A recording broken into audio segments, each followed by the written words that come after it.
Welcome, ladies and gentlemen, to my show tonight. My name is Diamond Rebel. I'm the host, and today we got a special one for you. It's also a podcast, and also it's going to be an LGBT plus podcast tonight. I know it's very special, but without further ado, let me make sure if anybody in the chat is watching this tonight live on twitch.tv/DiamondRebel, make sure to use the command especially questions. This way you can ask any questions to any of the guests or myself, or I give up a topic, and basically we'll come to it in about an hour or so. And hopefully you guys enjoy the show, but without further ado, let's see our guests coming from behind the curtains. Woo! We got Marina, Jadez, and TFMJonny coming in. Welcome. Hey, Mom. Hello. Welcome. If you would love to come out and pick a seat. I'm gay. I'm gay. We've already all come out, Rebel. Wasn't that the point of this? True. You're not wrong. Yeah. Anyway, how's everyone doing today? Good. Vibing, thriving. I'm good. Nice. Okay, well, we'll slowly introduce everybody one by one. I know I said your names, but say your name, give a little bit about yourself, pronouns, all that stuff. So starting with the first one to my right would be Marina. All right. Hi. I'm Marina. I'm a variety VTuber. I feel like in the scope of things, I'm a little bit new to like VR chat and stuff like that. I'm a trans streamer. I'm a trans lesbian. My pronouns are she, her. Yeah, I do lots of variety, whatever kinda I'm feeling. Yeah. Okay. I'm very wholesome, Lelude. Nice. I believe it. Jadez? Hi, I'm Lude. I'm Jadez, and I am a 20-year-old trans streamer. I do all kinds of stuff on my stream. I stream games, I stream VR chat, I stream cooking, I stream myself, but I sometimes really focus on myself and being trans and my struggles and trials and tribulations, I guess. So I feel like a very equipped person to talk about really anything gay, lesbian, transgender, bisexual. So there you go. Awesome. Johnny? I am the Stinky Wolf Boy. I sometimes play a really cringe 5-year-old as well on the internet. Yeah, just looking forward to a really, really informative chat. And yeah. Awesome. Well, that's all our guests for today. We're going to go into some topics. So obviously, I'll bring up some topics. If anybody here wants to, throughout the podcast or discussion, want to bring up something that maybe that you guys want to discuss, personal stories, your upbringing, etc. So, the first topic that we'll discuss is so the LGBT plus community on Twitch. How do you feel about it? Do you feel great about it? Do you feel it's welcoming? Do you feel like there's some improvements? Stuff like that. The floor is open to anybody. God, you guys are introverted. Okay, there we go. I mean, it's sort of a very big question, I guess. On Twitch, if you want to ask about Twitch, I think Twitch wants to be very welcoming to the community. And I think there are definitely places and communities where LGBTQ streamers are able to really, really thrive. However, I feel like we can all kind of speak to like building that community from scratch can be very difficult.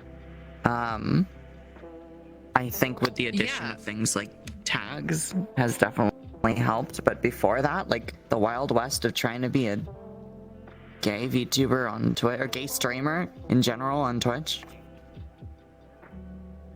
VR chat's a really safe space. Like the category on Twitch is very safe space, and it's also like probably it's like I want to say that word very like generally because or that term and concept very generally because it's also a safe space for gay people.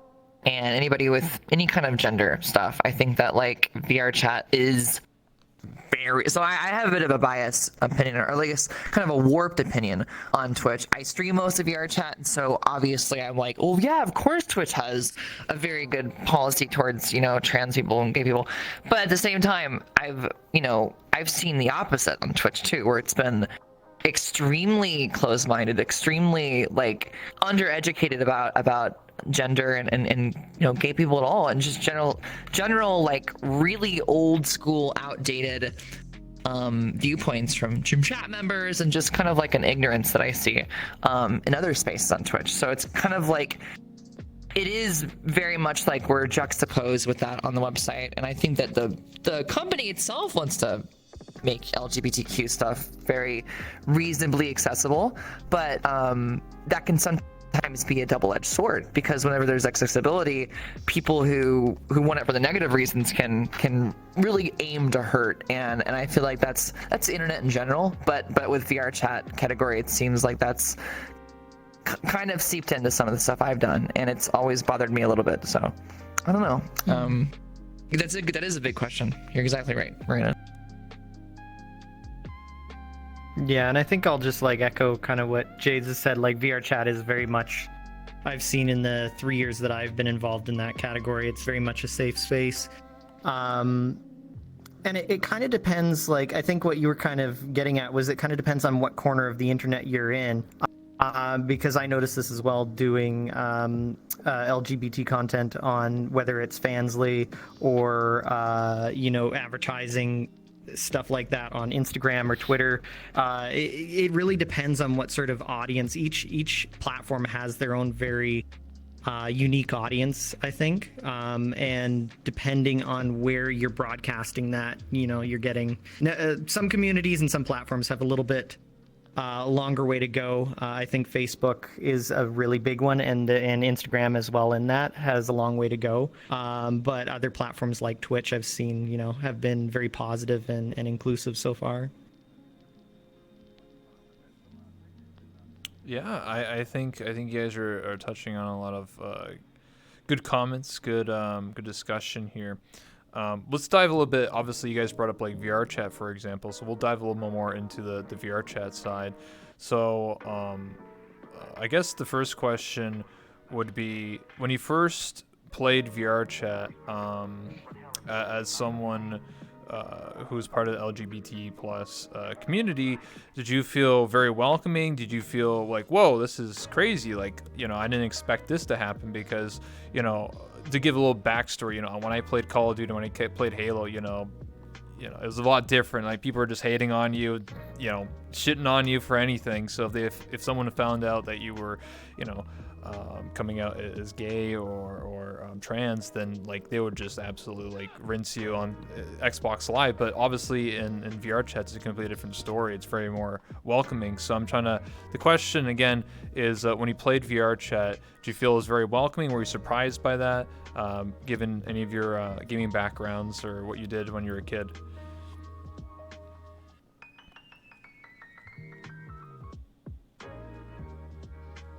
I feel like maybe someone who's been in VR chat a bit longer, because my experience I think is very different and unique. Should probably start. Well, I'm the same way. As long as I've been in VR chat, I mean, it's always been a very, very inclusive community.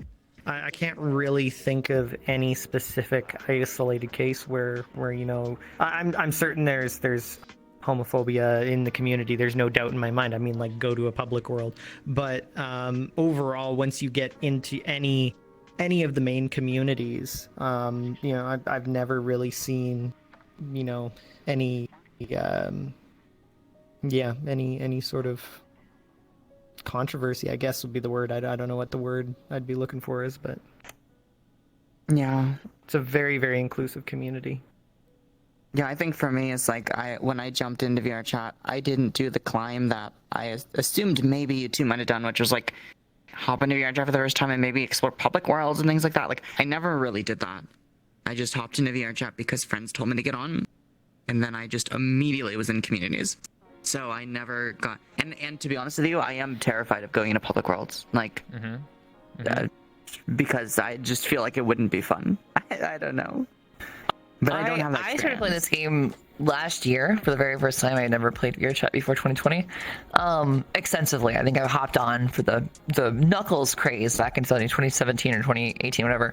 But I never played the game. And so when I got into the game for the very first time, I had been previously practicing and really trying to nail my voice in real life. I presented feminine to my work a couple weeks prior for the first time and to all my friends, and I get into VR chat and very quickly I'm validated from a public lobby. And this was just like a general public lobby. I wasn't expecting that. I was expecting what you would think would be a game experience. People being very mean, people being like, oh, you're obviously not this. I think that it definitely happens and has happened, but it was super validating to me. I'll never forget it, the day that I joined VR chat, because it was just like heads turned. And I felt like really, really cool and really pretty. And I was like, oh my god, like, wow, I am vocally passing this game. Like, this is super intense.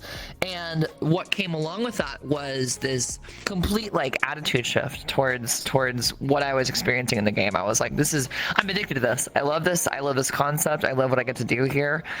And I can only be fueled better by this, even if there are mean people, and there are going to be. It made me feel awesome and really, really, really, really validated, like I said. That's good. Yeah. Well, I've also met a lot of trans girls in VR chat, like more than I've ever met in my entire life anywhere ever in the history of my internet browsing. Like, there are so many trans girls here in VR chat, and they talk about it, and it's like circles are, very like explorative on the subject of gender and whatnot, and I adore that about this game. I feel that. To answer a question really quickly in the chat here, why is Night by Night here? She was sick, so she tabbed out, unfortunately. I hope she gets better. But to go back to what we're talking about here, so I guess I'm the boomer of VR chat here. I've been playing 4 years now. When I first played this game, I didn't think much of it. I was just kind of just like, haha, funny memes, whatever. But very quickly on, I started noticing there was a lot of people that were very open about themselves, and that was something that I've never seen before in any other gaming platform ever in my life. Like, I was hardcore into console gaming, PC gaming, Xbox, you name it. Like, every game that I ever played, people just trash talk each other and be like, I fucked your mom last night or whatever. Like, no one ever was all like, I never imagined people coming together and being like, hey, this is how I feel about myself. I'm trying to experiment. I don't know how I feel today. Or like, maybe I'm to try and explain this a bit better. There's many of my friends 4 years ago who, presented very, very straight. They were, oh yeah, I want to, whatever.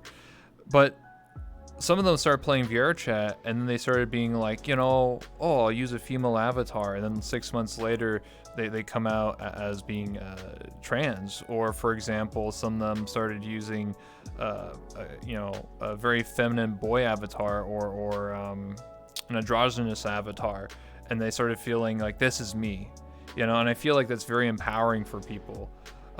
Exploring more about themselves, because you can immediately have that sort of sense or sensation, because you can immediately change the avatar, right? Like, changing your appearance IRL can take months, years, maybe a lifetime. I don't know. Depends on the person, right?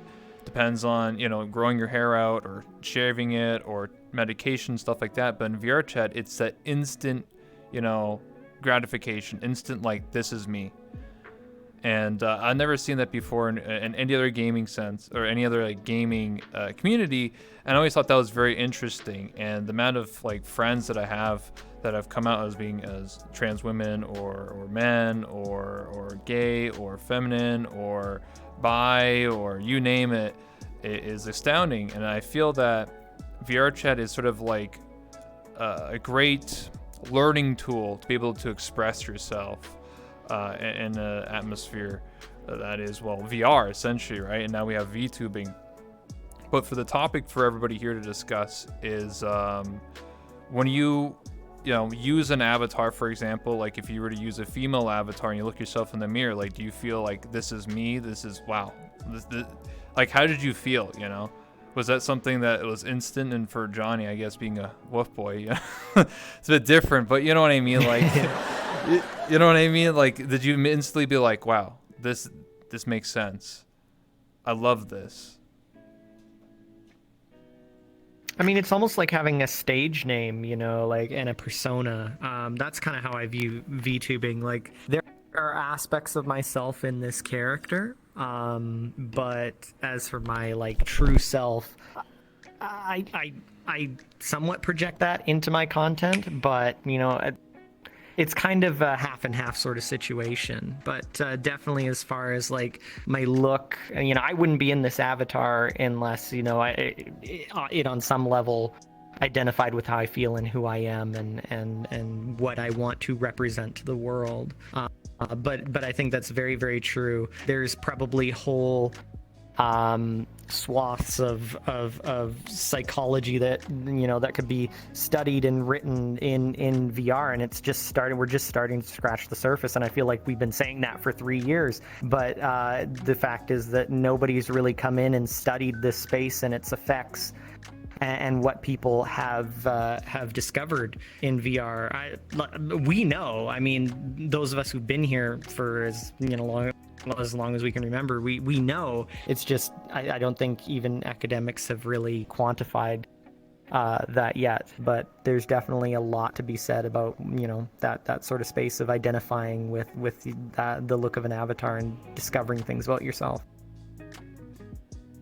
It definitely makes the process easier. Just speaking as a trans person, transitioning this last couple years was going to be, for me, typically like a really big, it was going to be difficult. I was entering into a workspace that was not 100% used to me presenting like that. And so this has been like essentially a very nice,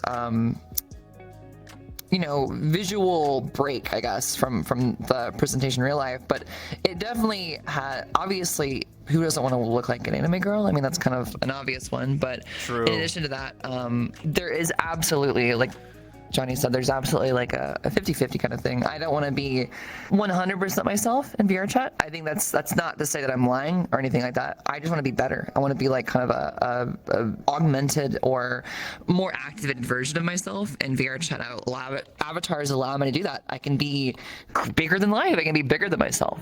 And I really appreciate that aspect, because as an actress at heart, somebody who likes getting into character and stuff like that, VR chat has allowed me to almost in a way take whatever character traits that I learned being whoever I am positively, and almost mirror that into my regular life and kind of take away some really good things and learn some things about how I really want to behave and expect to be treated, I think. And it's given me a lot of confidence, I think. Marina, have anything to add? Definitely. Yeah, I think definitely so. Jade, it sounded like, if I am recalling correctly, you had just recently come out and then come into VR chat, so that was a very great validating feeling for you, and that really helped. So I had already been living, presenting female, living as myself for a number of years, when I got into VR chat. So to be in VR chat, it wasn't exactly like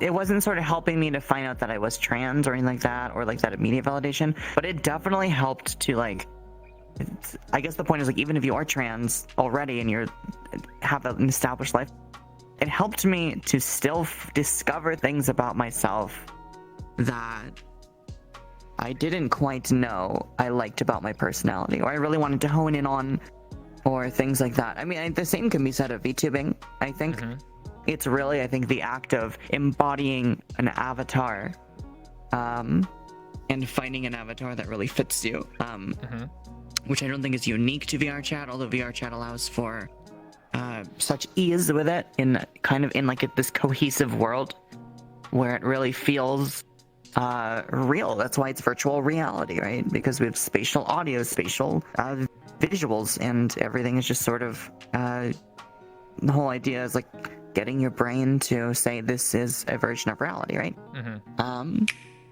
So yeah, I definitely think like kind of molding the nuances of personality is definitely something that VR chat or VTubing in general helped with. I agree. The next topic, something that happened essentially, what was it, like a couple days ago, a week ago? Trending on Twitter, Artsy was trending with the article. Basically, the article said like how trans women are finding safe spaces by VTubing, but to be more broader of a term, I feel that VTubing allows for not just trans people, trans women and men, but also just people in general to explore themselves. Like, for example, I know of some VTubers or VR chat streamers that come out as being bisexual, being gay, and things like that. So I feel like the question here, the topic is, how has VTubing helped you, if any at all, in relation to LGBT plus? It's given me a platform that I never had before, and that could be easily construed as a dream for me. A year and a half ago, 2 years ago, I would have never expected myself to be in the ranks of some really powerful women and trans women, and I am now, and that is a very big title to kind of maintain and like want to further, because just being trans doesn't really account for what I really want to do, which is spread a lot of awareness and give a lot of information on my own progress, my own process of feeling more like who I am. And in that case, yes, I guess VTubing, but moreover streaming for me in VR chat has absolutely made me feel not only confident as a person, but confident as a trans person, because I've had so much direct and immediate feedback and validation from people in my chat and people from the community, and it gave me an immeasurable amount of confidence back, and I don't think I will ever find that anywhere else, to be honest, from VTubing and whatnot. That's a very specific thing to what I do. Marina or Johnny? Anything to add?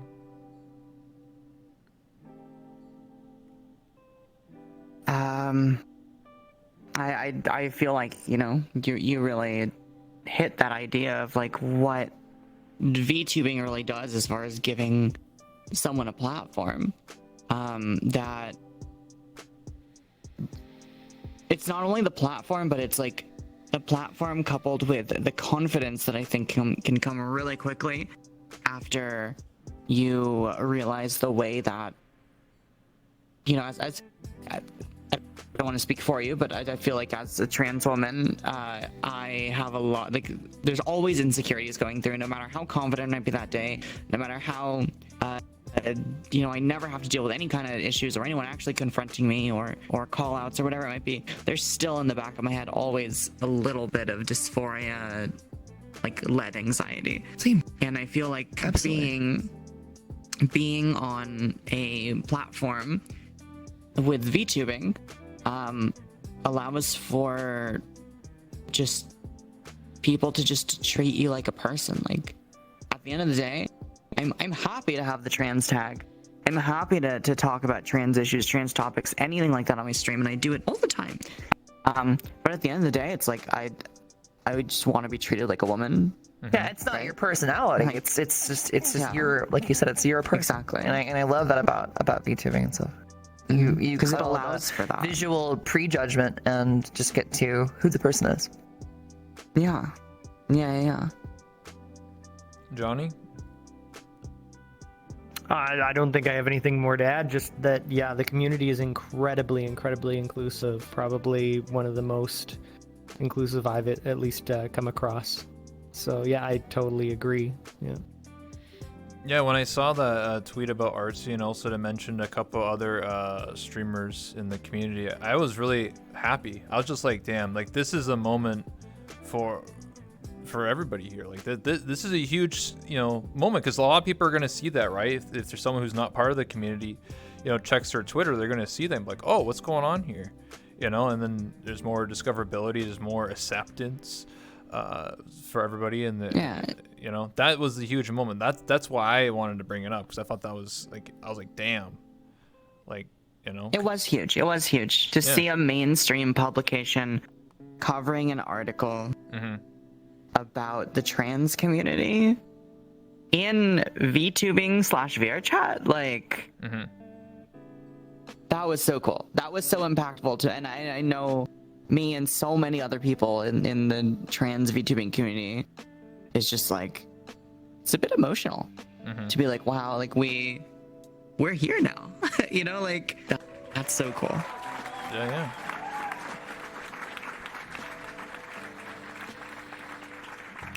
Growing up, how did you find out about your identity? Was it something that was a slow, gradual thing, or was it something that just clicked in your brain growing up as a kid or as a teenager or even as a young adult? Was this something that did it click in your head like, yes, this is what I want to be? Is there something wrong with me? I need to change this. Was this something that happened early in life, or was this something that happened a lot later in life?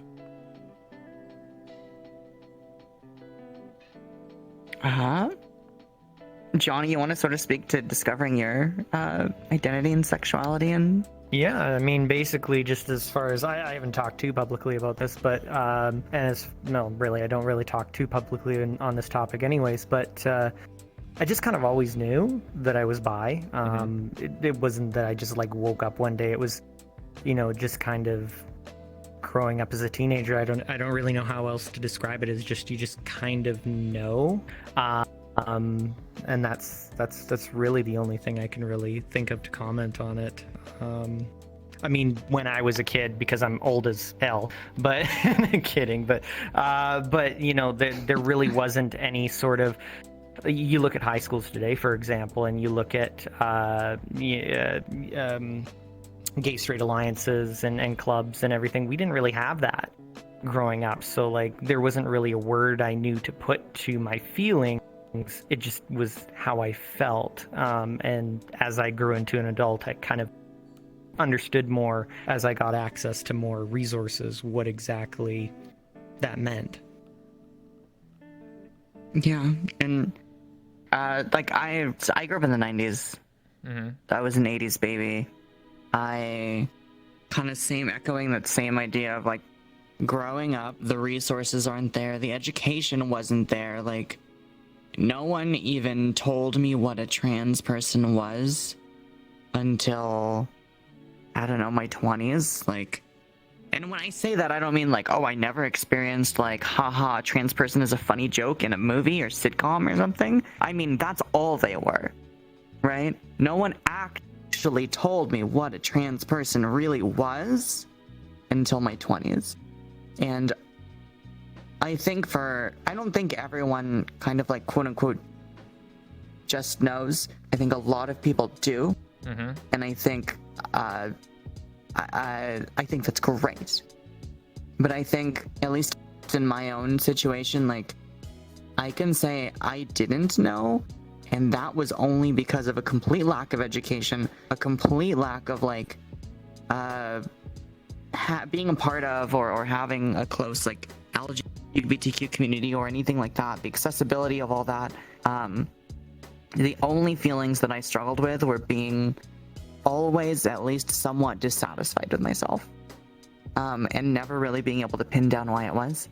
And it wasn't until my mid to late 20s that I was sort of confronted with the idea of like, why do I have this sort of obsession with femininity and things like that? And it's one of those things that, at least for me, it was like, when I really looked at it, a light bulb kind of clicked. And also the experience for me was sort of like, oh, I have this collection, this like aesthetic collection of all these feminine things and all these women, not because I want to be with these women, but because I want to be these women. And it's like saying that out loud to yourself for the first time, at least for me, like it was really emotional. Because one, it's a self-discovery, and two, it's not easy being trans. And the acceptance of I'm trans is the acceptance of I just went from being a cis straight white dude to being trans. You know what I mean? And it's scary. And there's like a lot going on there and stuff like that. Sorry, what's up? I just said a lot. It's whenever you're, just like you said, it's a big decision. One of my first memories, I think, I was standing in the door jamb of my mom's closet, looking at her clothing, looking at her stuff. This was I was 2 or 3, really, really young. And I, throughout the years of my youth, I would be continually caught, wearing feminine clothing, both at school, at home. And it was always hugely chastised by my mom and dad. They were like, this is a religious household. You're not allowed to do this. This is not how boys do. And I was always very confused with that, because I was just like, well, this is what makes me feel comfortable. Why would you not allow me to do what makes me feel comfortable? As I get older, obviously, it became presciently aware to me that I had something missing, like you said, Marina. And it always was 80% clear, but there was 20% of this denial aspect that was, I think, really rubbed off on me by my parents. And I was just like, no, there's no way. There's no way. And as I kept getting older, I remember back in my early years, my late high school years, early college years, all my research papers began to be about being trans, and all my teachers kind of lowered their glasses and their noses and were just like, why do you have such an interest in this? And I was always like, I don't know, I just want to learn about trans stuff. And it started to just hit me like a ton of bricks. I was like, this is becoming bordering on an obsession at this point. Why am I so obsessed with trans topics, trans people? I remember I met somebody who in my circles was trans, one of my friends, and I fawned over them almost like I was, experiencing a new culture. I was like, tell me everything. I want to know all about you. And, it was just, I think it was about 25, 26 whenever I moved out. My mom had just died, and I was just like, this is it. If I want to live my life properly on my own, this is how I'm going to do it. And so I came out to my friends and family.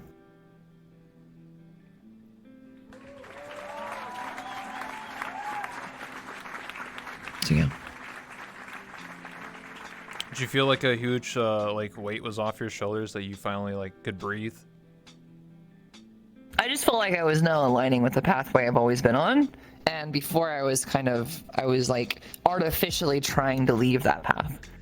And it was only until that Occam's razor of my life kind of narrowed back to the simplest path and was like, no, this has always been the case. You should just have followed it originally. And we're glad you're back, essentially. That's what my body told me. Yeah. In my childhood, being 26 now, I'm an ally. I'm a straight white man. But growing up, I remember in public school, it was never taught at all. It was never brought up as a subject. In high school, there was an alliance. There was obviously, an LGBT plus sort of group. It's kind of like having science fair where they're like, oh, join the chess club, join this club. They had that, and I remember this is when I was 13, 14, entering high school. A lot of the people would just laugh and be like, haha, that's weird. Why would you join that? What are you, gay? Or whatever, and stuff like that. And I remember in high school, even in because I took a gym class, people would just hate on each other. They'd be like, what are you doing? They would bully you essentially if they found out if you weren't straight. If you were anything but that, they would just make your life miserable. And I remember kids daring each other to bully kids that weren't straight, and I mean that in a literal sense. It was terrible. That's what I saw as a bystander. I was just standing there, and I was just like, this is wrong. Like I deep down in my brain, I was just like, this is not right. Like, why do you hate him just because he's different? Like, I don't get it. You know, I remember when I was in high school, there was a student who wouldn't identify as male or female and just be very androgynous. You know, they wouldn't pick either. And I remember that people would pick on this individual simply for that, and they were just like, well, I just want to be they/them. And I'm like, oh, okay. Like, I just said, okay, like, sure, that's what you want to be, why not? And I remember just people just, you know, bullying and just, you know, name calling, rumors, things like that.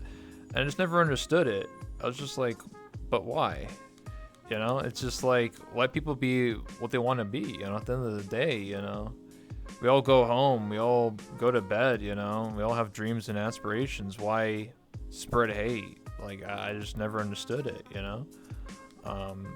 And, you know, I continued into my adulthood, you know, into my 20s in college, but never really saw it when I was in college. It was almost like I entered college and everybody's just like an adult and just like, you know, because like, if you were caught like hating on the LGBT plus, because I'm from Canada, when I went to college, like, it was like super, like, you get kicked out of school essentially. Like that's how harsh it is. Like, if you say anything, like, you're fucked. Like, and you get banned from like probably multiple colleges or universities.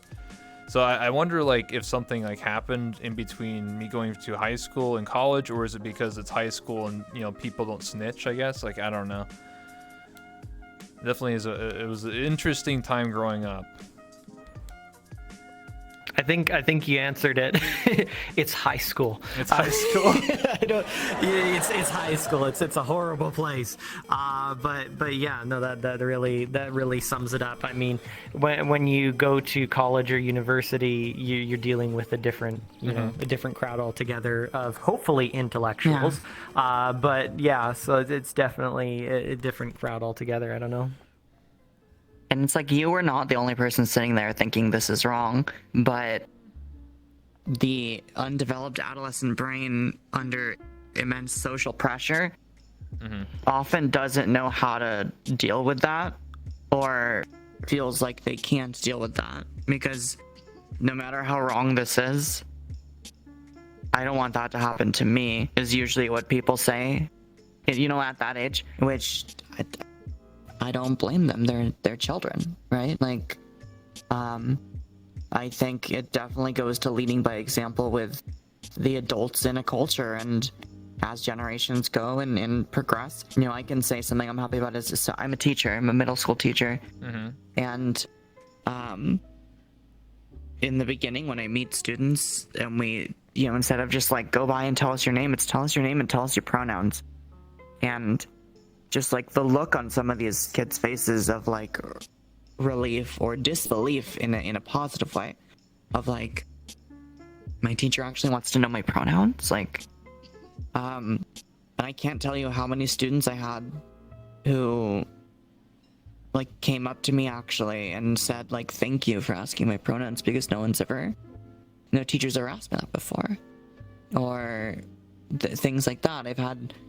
I have to say, every class of like about 30 students, I had about 8 to 10 students, and this shocked me, 8 to 10 students in every class that went by either they them pronouns, or pronouns that they were not assigned with at birth.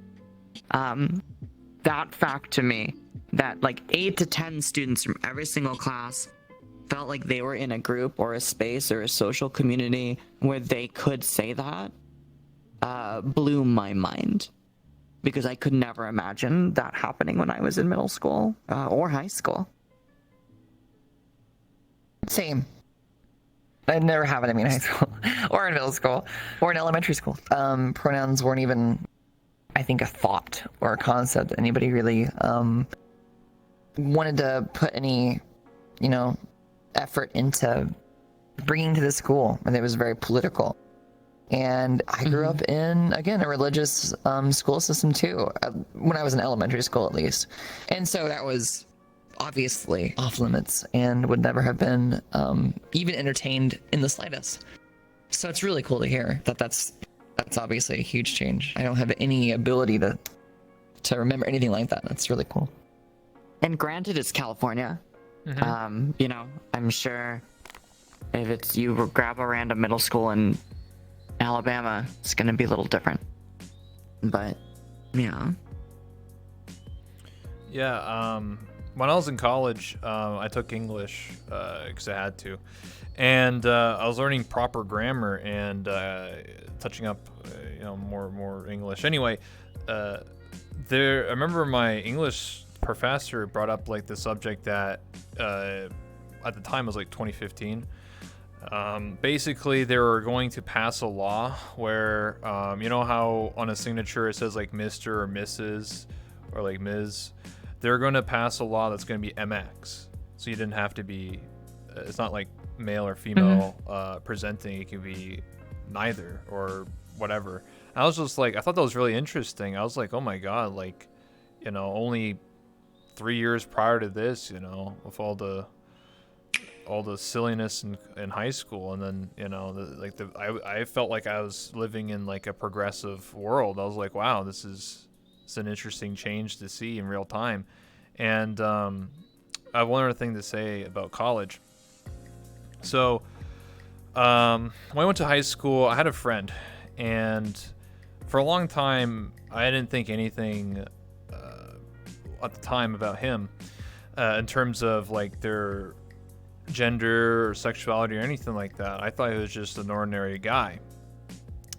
Fast forward essentially 5 years later, we were in the same program for college. Just happened randomly. We're like, oh hey, what's up, dude? It's been like 5 years since high school. How you been doing? And you know, he was really a talented individual, and then we both graduated, and then shortly after that, you know, because I still had a Facebook account, I still do, just for college or whatever, and I saw now she transition, and that was just like a shock to me, because I never had any sort of hints or anything like that, but I was very supportive. I was like, hey, I love you for who you are, you know. I wish I knew sooner, you know.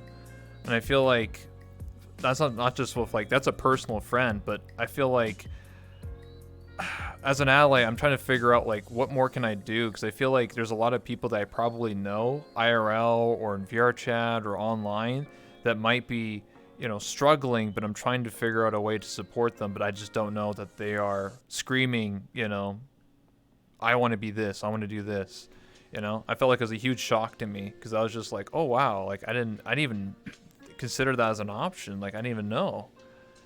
You know, I feel like I wanted to do more. Something I've done is remove most gendered speech from my vernacular and kind of try to make sure everybody feels included, whether that be saying they, them most of the time. Yeah. But just kind of just removing that has changed the way I feel like I'm seen as an ally, because it's just like I really understand what it's like to be called he, him whenever you don't want to be called he, him. And it's like I would never want to be that person for someone else. They're called them something they don't want to be heard. And just being neutral on the subject of gender, I think is a really good step as far as making people feel included and supported without really knowing, like you said, without being like, are you trans? Like just remove that one thing from your speech pattern, your you know, whatever, and you'll see a big change in people's eyes and hearts towards you. Yeah, I think that's the biggest step. Yeah, that is hard for people to switch from using perceived he and she to just kind of defaulting to they them. But also, it's a careful situation, because I also know something that can be sort of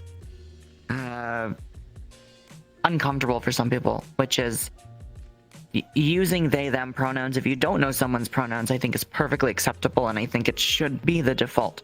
But when you know someone's pronouns, it's sort of like the difference of going, oh, that person over there, to like, oh, their name, right? Like you meet somebody. I think when you learn someone's pronouns, we should try to make it a point to use those pronouns, Because I definitely know, like, from personal experience, and I've heard other people that relate to this idea that, like, if I tell you my pronouns are she, her, and you are my friend, I don't really want to hear you saying they, them to me, because you're like, oh, I just say they, them for everyone, so I don't offend anyone. Because what that really is like, I'm not using the pronouns that you want me to use, because, like, I'm just doing something I'm more concerned about myself than it is about other people, sort of thing. So I always try to make sure people understand the difference between defaulting to they, them, and always using they, them, because of the mindset of like, well, I can't offend anybody if I use they, them, but I think it's a bit different. It's more about the validation of using someone's correct pronouns versus just saying, well, they can't get mad at me if, sort of thing. Makes sense. For me, before this podcast, what I would default to is just saying their name if I didn't know. Like, if I was just like talking to somebody in VR chat or online and I didn't know what their pronouns were, I'd just be like, oh, hey, what's up, Marina? Boo. Like, that's what I would default to. Or like, hey, what's up, Jadez? What's up, Johnny? That's what I would default to, and until they either I asked or they told me what their pronouns were. I don't know if that's like a good move or what's your thoughts on that? No, that's valid. I mean, I think that's valid. Referring again, I think as defaulting to they, them, and their name, right? Saying, if I didn't know Jade's pronouns, I would say Jade's this or Jade's that, right? Instead of just assuming, is the best thing to do. Do I still ever fuck up?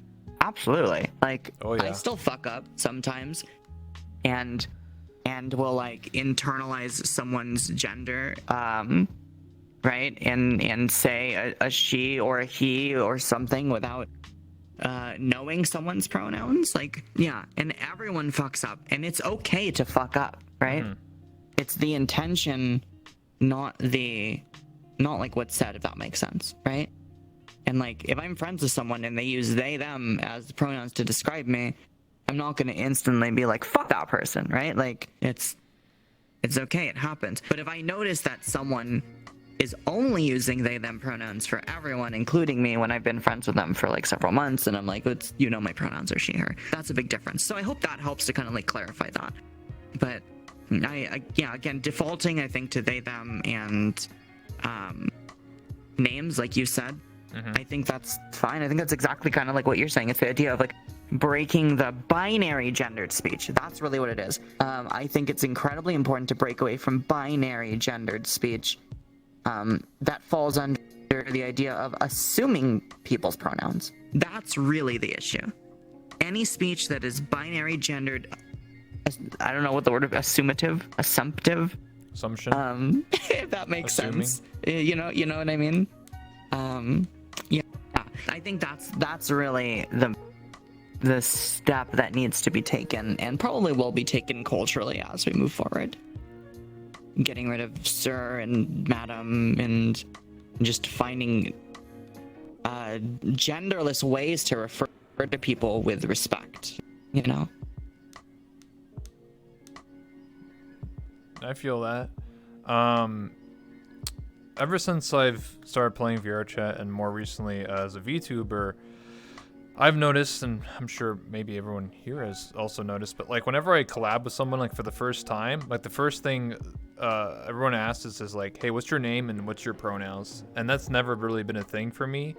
I used to do YouTube like 10 years ago, and that was never really a thing, or even in person. I always thought that was really interesting.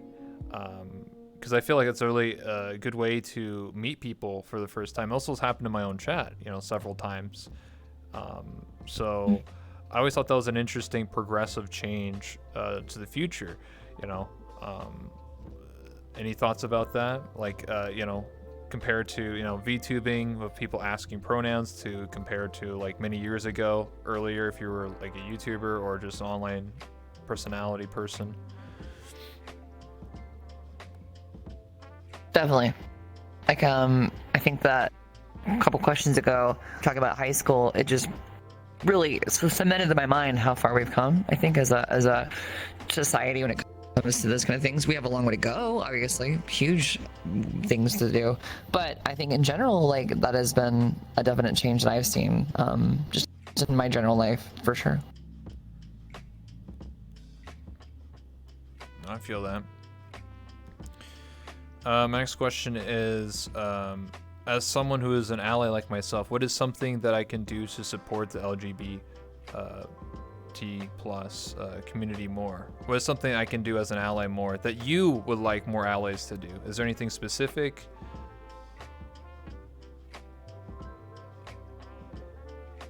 Treat us as if you would treat yourself, Rebel. It's a very like simple process. I think that anybody asking, how do I support trans people? You know, it's just, or anybody, gay people, lesbian, whatever term under the umbrella of LGBTQ, whatever. Just don't. I really just think that it's like if you, how do I put this? It's quite simple, really. Just be people. Treat people like people. That's really all it is. I mean, that's just a obvious golden rule for life, but it really applies to being trans. There's really nothing different or gay. There's really nothing different about these people or anybody. Obviously, it's just that this is who they are. Anything to add, Marina, Johnny? Yeah. Go ahead. Johnny, go for it. No, you. We call that a Canadian standoff. No, go ahead. Okay. I think there's a difference between sort of like the exactly what Jade said, the defaulting to just like treat us like you would anyone else, right? But I think something that's a little bit deeper of like, I really want to be an ally. How can I help you? It's like, make an effort to try to understand what we struggle with. I guess would be the biggest thing. If someone wants to go above and beyond, not just like the default, like treat LGBTQ individuals like human beings. It's going above and beyond to finding out like, so what are the struggles? What's going on? Stuff like that. Like, you know, it's not fun and pretty, but it's important, right? To talk about stuff like depression rates and suicide rates and things like that, and discover like, oh, okay, like access to healthcare, you know, stuff like that, access to marriage, access to like the government resources, all these different things. Like you start to find out like, oh, that's pretty unfortunate. It's stuff like that. And also, if you feel inclined and you know that someone is struggling with someone or tweeting about something that might be important, it's like, you know, a retweet or something like that. Being another voice in a struggle that is a human rights struggle, right? Like it's not just a trans struggle or a gay struggle or any form of LGBTQ plus struggle. It's, you know, a human rights struggle. The same way that people might say, oh, this terrible thing is happening in this country to this certain ethnicity, and they feel compelled to speak up because they see that as a human rights struggle. It's just the same in my mind for anyone who is a person in any group that is struggling with something. I think that's really the part of the first thing is just education, and then what can you do to help in that more active vocal way.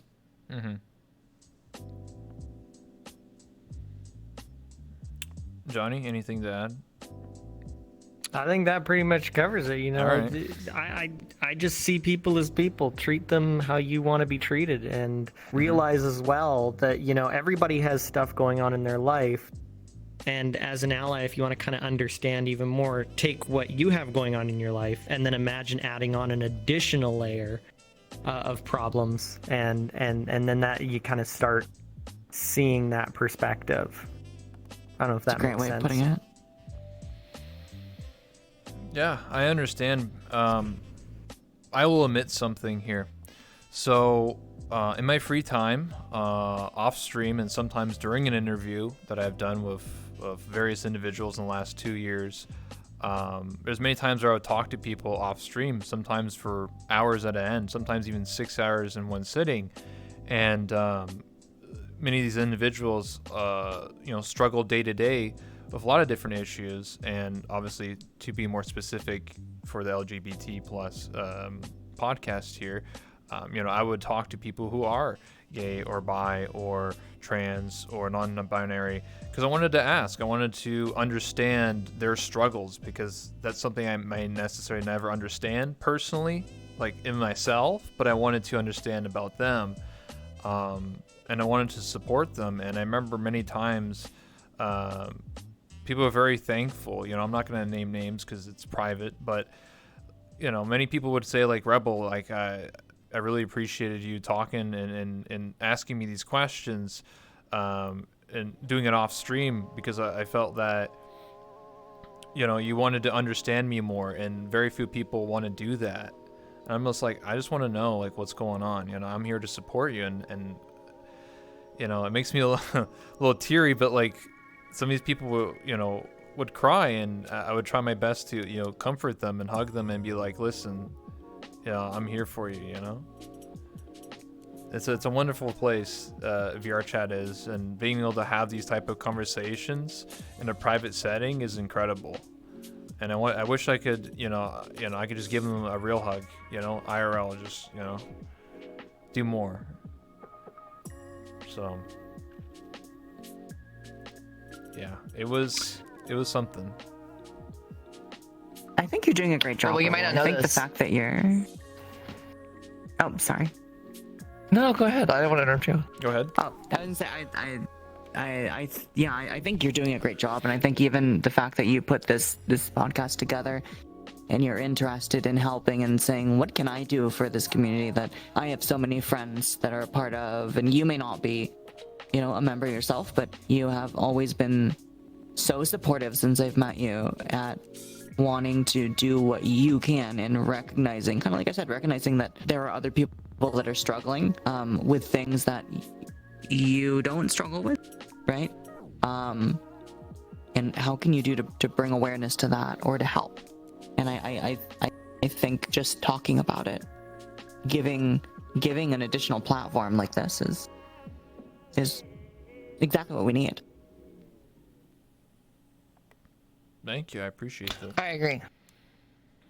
I agree completely. I'm not to like shout out my DMs or anything, but I do get a lot of messages from people that are like, very like, typically not with a community or a support system, or really anybody to talk about these kind of things with.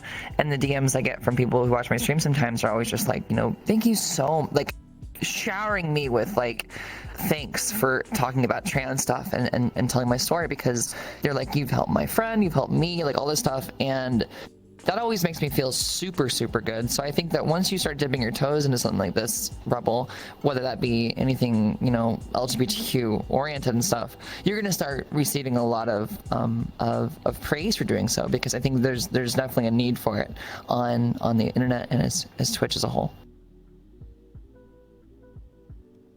Yeah, I'm very interested, because it's just something that, it always plays back in my mind, like when I saw what happened in high school, and I'm like, I don't want that to happen now. I don't want that to ever see that happen to any of my friends now as an adult.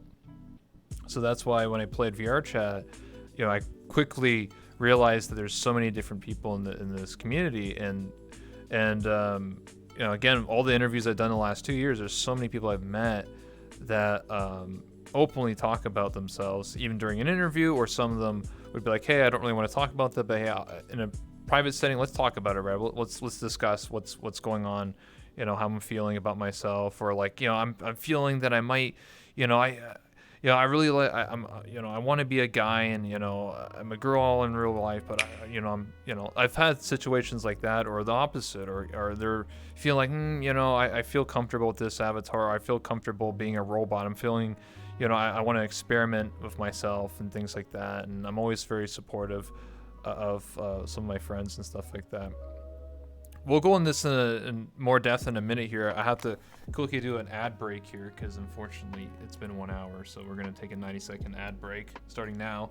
If anybody wants to get some water or anything like that, I know an ad break's lame. Well, by the way, the only reason I'm doing an ad break, again, is the simple reason that Twitch will autoplay ads, and we're having important discussions. I don't want people to miss out on things.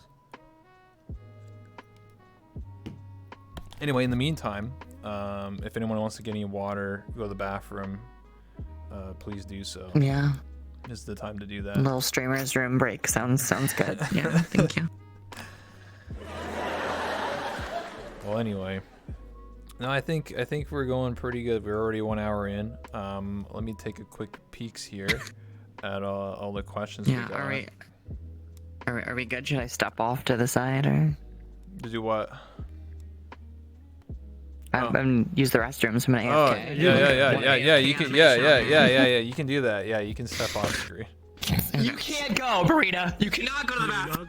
You're not allowed. You're not allowed. You didn't get the hall pass.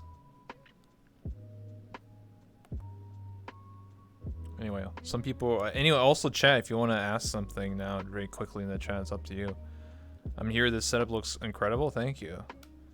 Shout out to Legends VR. These couches are covered in fur, Rebel. You should get like a lint roller and roll it over the couch. Sorry, I've been shedding. Yeah, we got a wolf boy here. You're not the first cat girl or cat boy to be on this little Exactly. stage. It'd be really hard to clean that. We don't have a maid anymore. They got another job.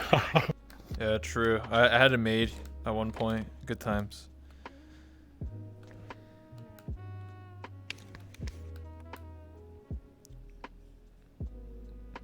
I think we're making a lot of good headway, you know? Something I wanted to do for a long time. And I want to do more of these type of podcasts or discussions once in a while. You know, maybe not like once a week or something like that, but once in a while, you know? Bring on some guests, different people. You know.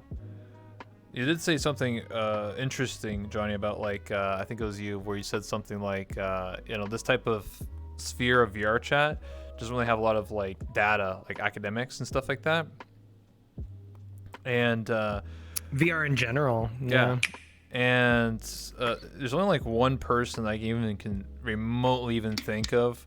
So I interviewed Walter H a while ago, and he was like telling me all this stuff about how like in university he was kind of studying it in a way,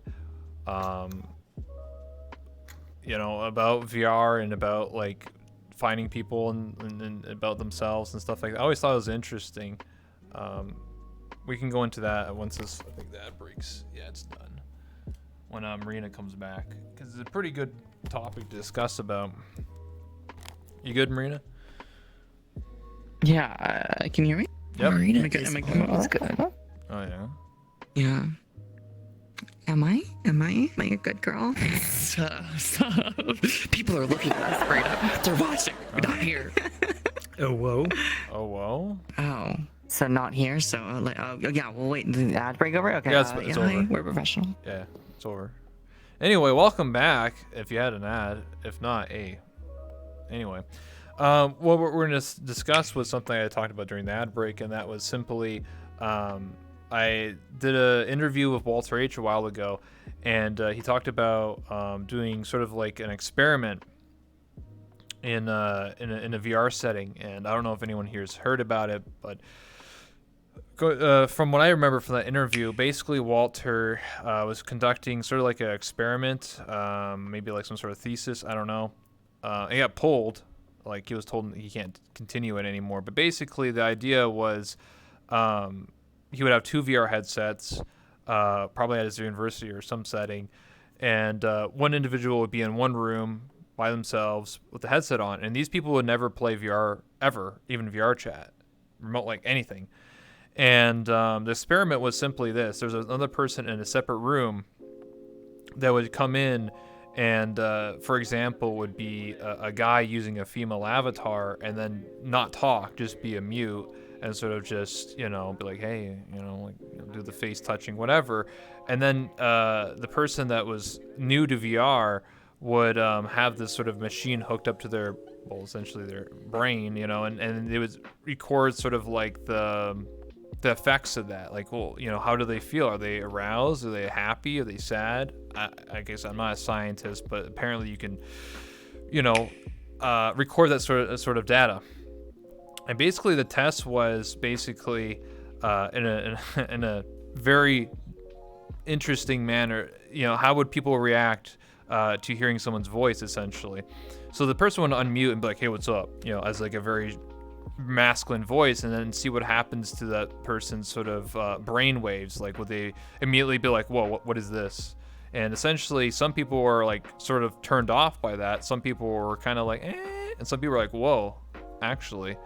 And apparently, from what I remember, it was pulled because some people started to question themselves after this experiment and be like, "Oh, I might be secretly gay or bi or trans or anything like that." So that's why apparently it was, he couldn't continue the test. But I always thought that was interesting because I was just like, because I feel like, some people have made the joke, "Oh, VR chat turns you gay," right? I'm pretty sure everybody here has heard that phrase at some point, but I never truly believed it. I always feel like it's something you already have. It's not something that just awakens one day and it's just like, "Yep, I played VR chat and now I'm, just down in sausages." I just don't, It doesn't make you gay. It doesn't make you gay at all. It definitely makes you accepting. Yeah, For sure. I think That's what's something I also can absolutely. important- I think what's also important to remember is the whole binary gendered culture is very much a human construct. One of the first things they teach you in introductory psychology is that the animal kingdom is definitely not like how the human race functions. We've constructed this. And not every single culture has binary gender as well, to point that out. So it's very much a westernized sort of Judeo-Christian view of the world, not to pick on religions or anything, but that's what our culture is based around. That's really what it boils down to. So it's not necessarily. Uh-oh. He's cutting out. Oh, shit. Uh-oh. Hold on, Johnny. I don't know if you can hear me. Yeah, You're laggy. Oh. My bit rate down?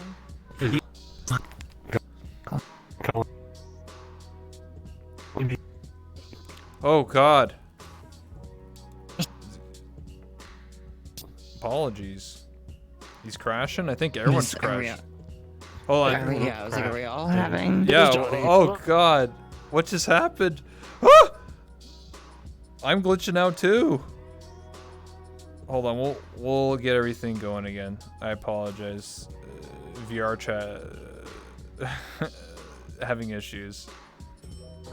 Yeah, that was really weird. No, I'm here. I'm here too. Oh, this is the Jade show now. What's VR up? chat's getting DDoSed. VR chat's getting DDoSed right now. What the fuck? Really? You're not actually memeing? Yeah, no, VR chat is getting DDoSed right now. It's because of us. We did it, right, guys? They DDoS and They don't want us We to did talk. it. We don't want us to talk. They don't We want. did it. We What did the it. fuck? They don't want Johnny to hear his story. How much of that? How much of my crazy ramblings did you get before we eat it again? Because the servers are going up, down, up, down, up, down. I heard like the first little bit, and then like just turned into a robot. Yeah, basically. I was like, yeah, and I didn't hear anything. So you might have to repeat everything. Now I gotta It remember. sounded passionate, though.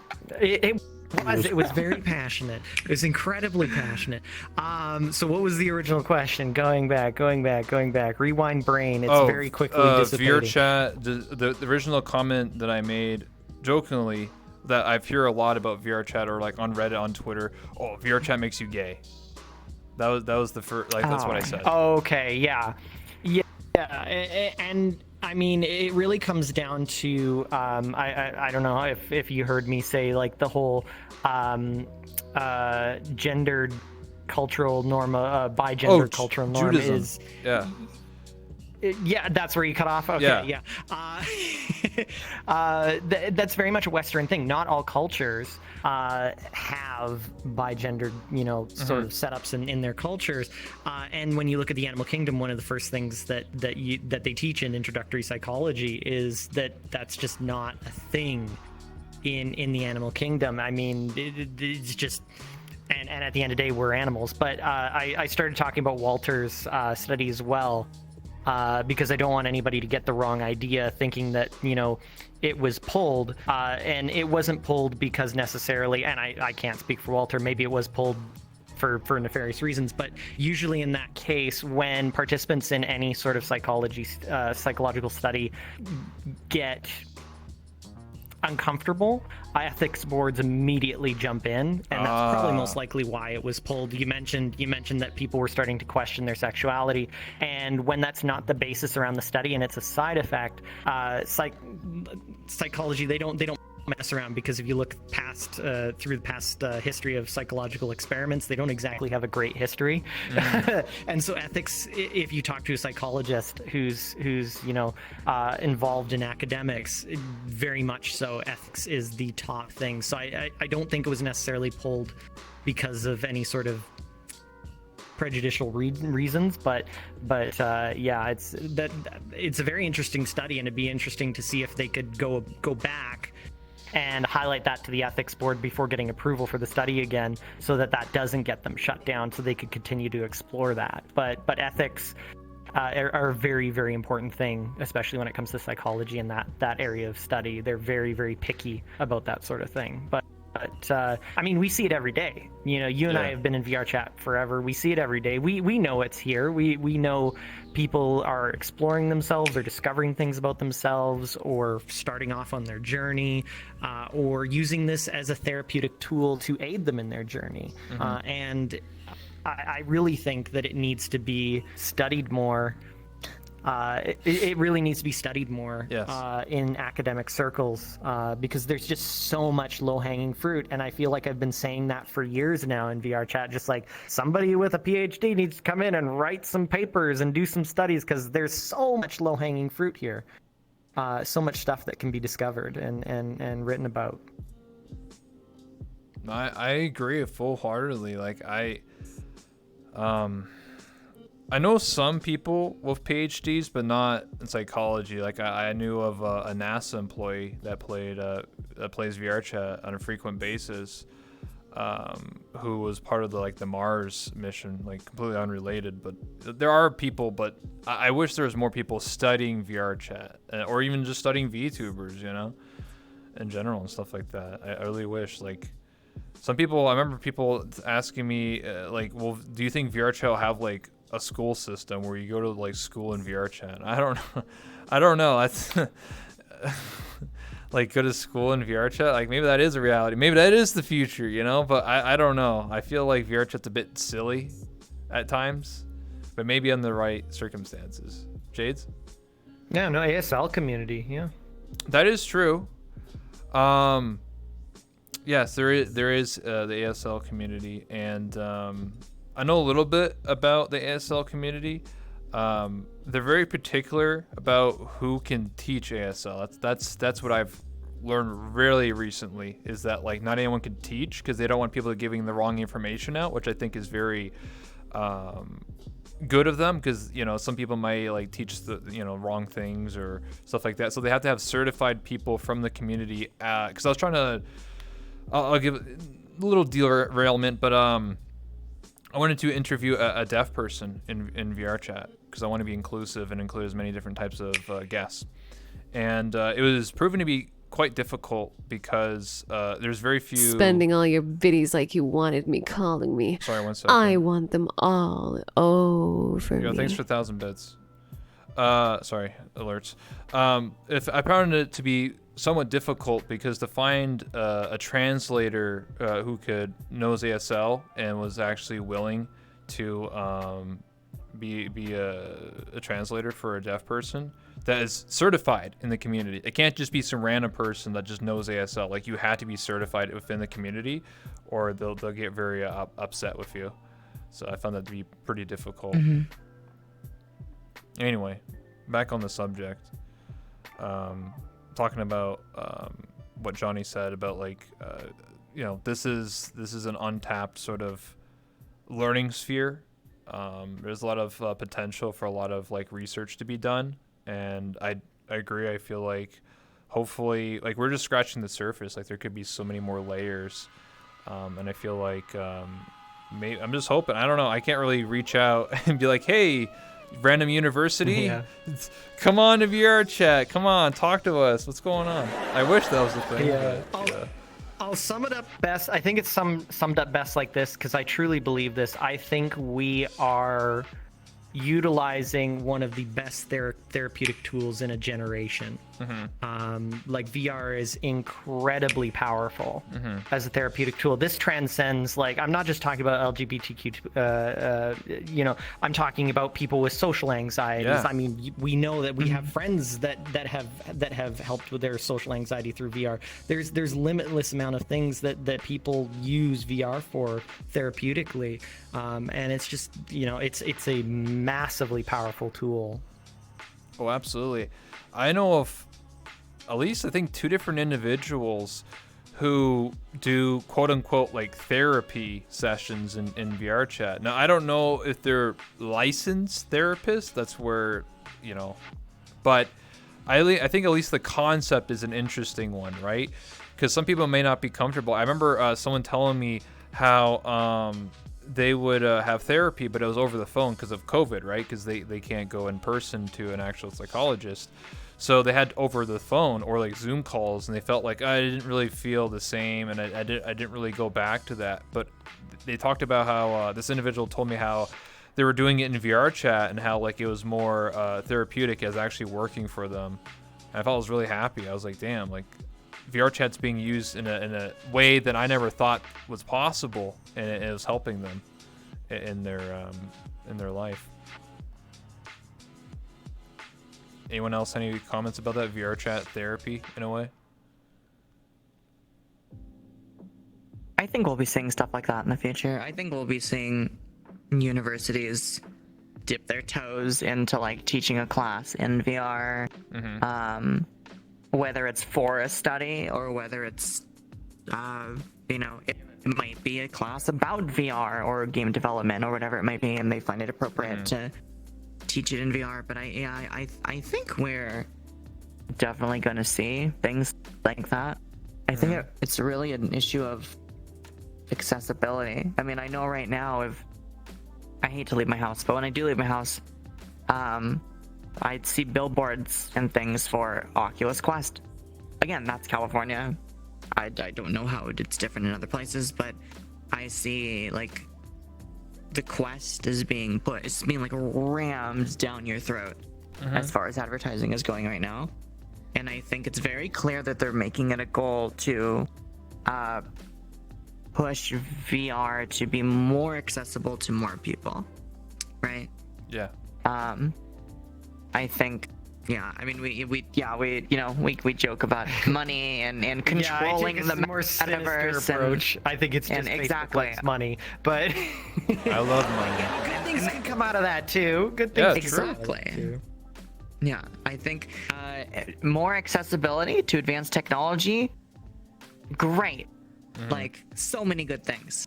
But again, obviously, there are smart people with money who see inevitable things coming and they say let's jump on that first or whatever, and that's a different discussion, obviously. Yeah. True. But yeah, I get the point you're trying to say think, though. Like the connection between the like all the billboards. People will buy a headset. Maybe they don't have money to go to therapy because I never went to. I'm gonna be honest, I never have. But from other friends, they said like it is costly. They can only go so often. I mean, there are like hotlines you can call and stuff like that. But some people said like VR chat is therapy to me, and I believe it to some people. Even though just getting on and just hanging out with some friends, they said it made me happy, just to hang out with you today, and that it makes me happy when people say that to me. DM and say, hey, Rebel had a fun time. That was a good time. It made me happy today. Yeah, I think something being therapeutic or self-care, which I do think hanging out in VR chat can definitely be self-care for people. I definitely think we have to make sure though that we're not equating that with therapy, because licensed therapy obviously is something that's very absolutely. very different. Yes. And 100%. but I do think that we'll see licensed therapy in VR at some point. We see it. It was seemingly a big deal for things like that to move into the video space when they did with COVID. So. My next topic is going to be talking about. Well, this has been going on for I think ever since the tags came out. When did that come out? Like the whole like 300 plus tags on Twitch. Basically August-ish. Yeah. So there's been a lot of like. I'm hoping it's died down since now, but basically there's a lot of like hate raids I kept seeing on Twitter to friends all over the place, and it seemed to be targeted specifically against LGBT plus individuals or people that are specifically gay or trans. And I was very shocked to hear that. I was just like, wow. Basically people what essentially what would happen is that someone would specifically click that tag, find a specific streamer, and then just boom, just like send a bunch of bots or hate or whatever. I was very shocked to hear that. I was like, why is that a thing? This is like 2021. Like, but basically the question I'm trying to ask here, our topic is, did anyone here personally deal with that on your own channels or know someone? I was rated every stream, multiple streams for many months. Really? Yeah, and we just pushed through. We just kept going. You know, it was just one of those things where it's the universal rule of trolls. If you pay them no mind, you move on, and everyone moves on. That sort of thing, and that's generally the approach I took, and it worked. It basically became a inconvenience more than anything else. I worried more for the mental health of my community members when they would have to be subject to something like that popping on in than myself. I don't know, did you all have issues with hate? I'd be shocked if neither of you had experienced a hate raid. Worst I had was a couple follower bots, but I've been very fortunate. But yeah, it's disgusting what I mean, but it's the internet, and some people have a lot of time on their hands or a lot of hate for some reason or another, and it's just the way it is. No. For me, my experience was not necessarily with raids. It was more like DMs, and I'll explain. I never really talked about this before. Essentially what happened was that because I've done so many interviews in the last 2 years, it was like, I don't know how to describe it, but it was like a bunch of like botted accounts that would just randomly DM me the same message, but it would just be like, hey, you interviewed X person, fuck you because they're gay or trans, why would you interview them? I was like, what? And it was like the same like copy pasta, like 2 paragraphs, and from like almost like randomly every week from a different account. And that was a real thing. I was just like, I never really talked about it on my own stream because I just ignored, just like, fuck this person, just block them. But I was actually just generally surprised that someone went out their way to DM me because I interview various people. Like, I was just shocked. I was just like, wow, what the fuck? And you know what in response was? I started interviewing more people. So, yeah. Anyway, Jades, you have anything to comment about it? About like hate raids and stuff like that? Oh wait, I can't hear Jades. What? Oh. Sorry? Hold up. Audio bug? Yeah, audio bug. How do I fix this? Let me mute and then talk again. Yeah, I can't hear Jades. I don't have her muted. It's probably because She's talking. When Can you hear me? No, what I will do is there we go. Yeah. They're rejoining the world probably. Yeah. So when I crashed, I didn't full crash, and this is a thing when VR chat happens. where if you don't full crash, you have like the connection timed out air, and they rejoin a world. Sometimes one person in the world, you just can't hear them until they rejoin, or I might have to just restart my game. Yeah. Hi. Oh, there you go. Have you been I can hear talking you. this whole time, Rebel? Yeah. A Now, second ago, I was gonna say something about a therapist, and you couldn't hear me, so I was like, fuck. I'll just shut up. No, you're like this, and I thought you're. Yeah, I was like talking to you, and then you were just like, anyways, guys, I was like, okay. Well, I'm sorry. I'm sorry. For the three of us that could actually, or the four of us that could actually hear what was going. Holy fuck. Holy shit. You're just probably All I wanted to think say- Rebel's all I a wanted to say big. about that. You're probably like Rebel's such an asshole. What the fuck? Just cuts off Jade's randomly. show. I'll just let it happen.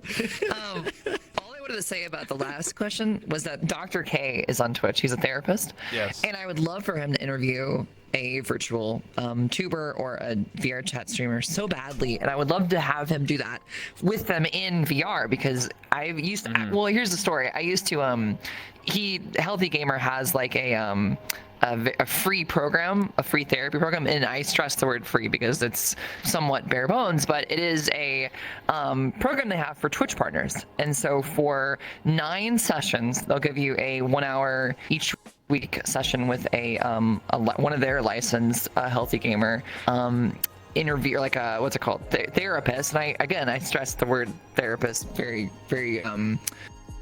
gradually, Loosely. because it is kind of just like what's going on, and not really a whole lot of help. But in the same vein, I would love to. I actually remember emailing Dr. K's company and being like, listen, like Twitch partner, I would love to be on your thing and talk about VR chat, VTubing, transgender stuff, and all the stuff I've been through in the last year and a half. And I just can't wait for that to happen, because he is really dead on sometimes about what he's talking about and what he wants to do, and he's in the know. It's very hard to sometimes find. I was being recommended to go to therapy sometimes by my chat, my community there. I was always just like, well, it's very difficult to find somebody who is a transgender therapist, or at least knows that kind of side of things, in addition to being a stream, or at least understanding what the hell stream anxiety is, or Twitch, anything like that. And then also getting into like finding the combination of those two is like shot in the dark here in San Antonio, Texas. It's nearly impossible. So it's like I would just love to see him approach this community with a bit more of a welcoming on, because there's a lot to talk about. Oh, absolutely. I've actually. Hate raids. Oh, sorry. Go ahead. Oh, go ahead. No, you go ahead, interrupting you Shades. No. I fucked up. You go ahead. I think with hate raids, I was just gonna mirror Johnny and Marina on this one. I have experienced hate raids just like anybody else has in the trans tag or VR chat category. But I mean, it's the internet. It's what you're gonna experience online. I hate to be like that. You know what I mean? It's such a it almost seems like I'm being mean, like suck it up, but I'm really not. It's just that's kind of like the byline of anything that's hate. You just move on. You kind of don't really factor it in, and you really kill them with kindness. That's my modus operandi when it comes to streaming.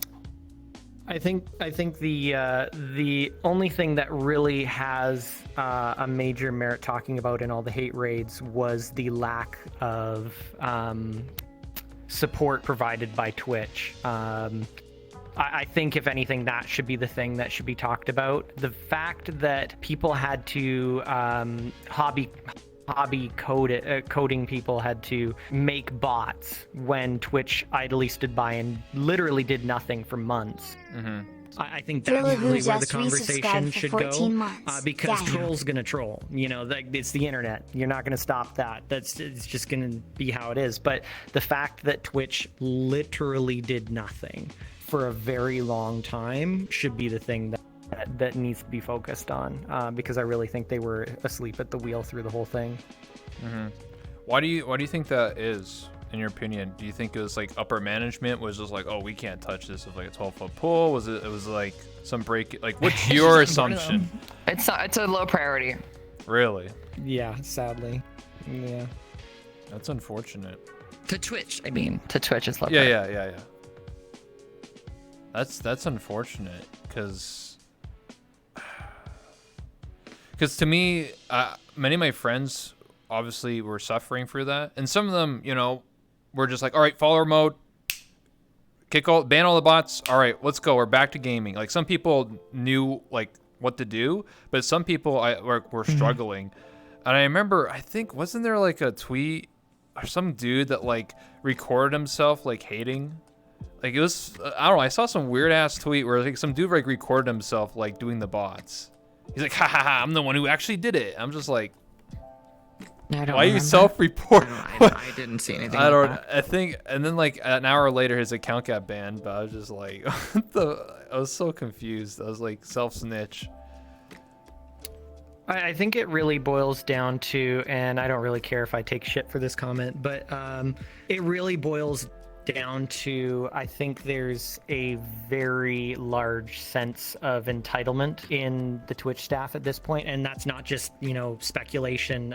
They've literally, staff members been quoted as saying the streaming wars are over, Twitch is won. And it's like, oh no, honey, no, we're just getting started. But that's very much the mentality there, at least in the upper management. I have nothing against a lot of the lower rungs of staff at Twitch. I met a lot of them at TwitchCon, and they all just are like us. They love streaming. They love entertaining people. They're great people. But the higher up you get up the ladder, there's a lot of people who have been there for 10 plus years who are very set in their ways and have this sense of entitlement and think that they know everything and like that nothing changes or anything like that.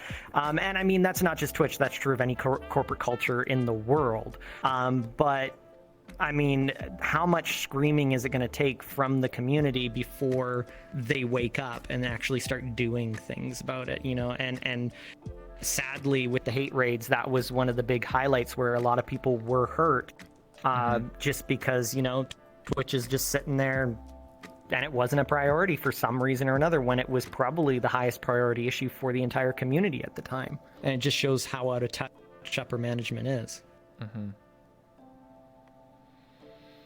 Yeah, it to me, it's like wishful thinking that something will change.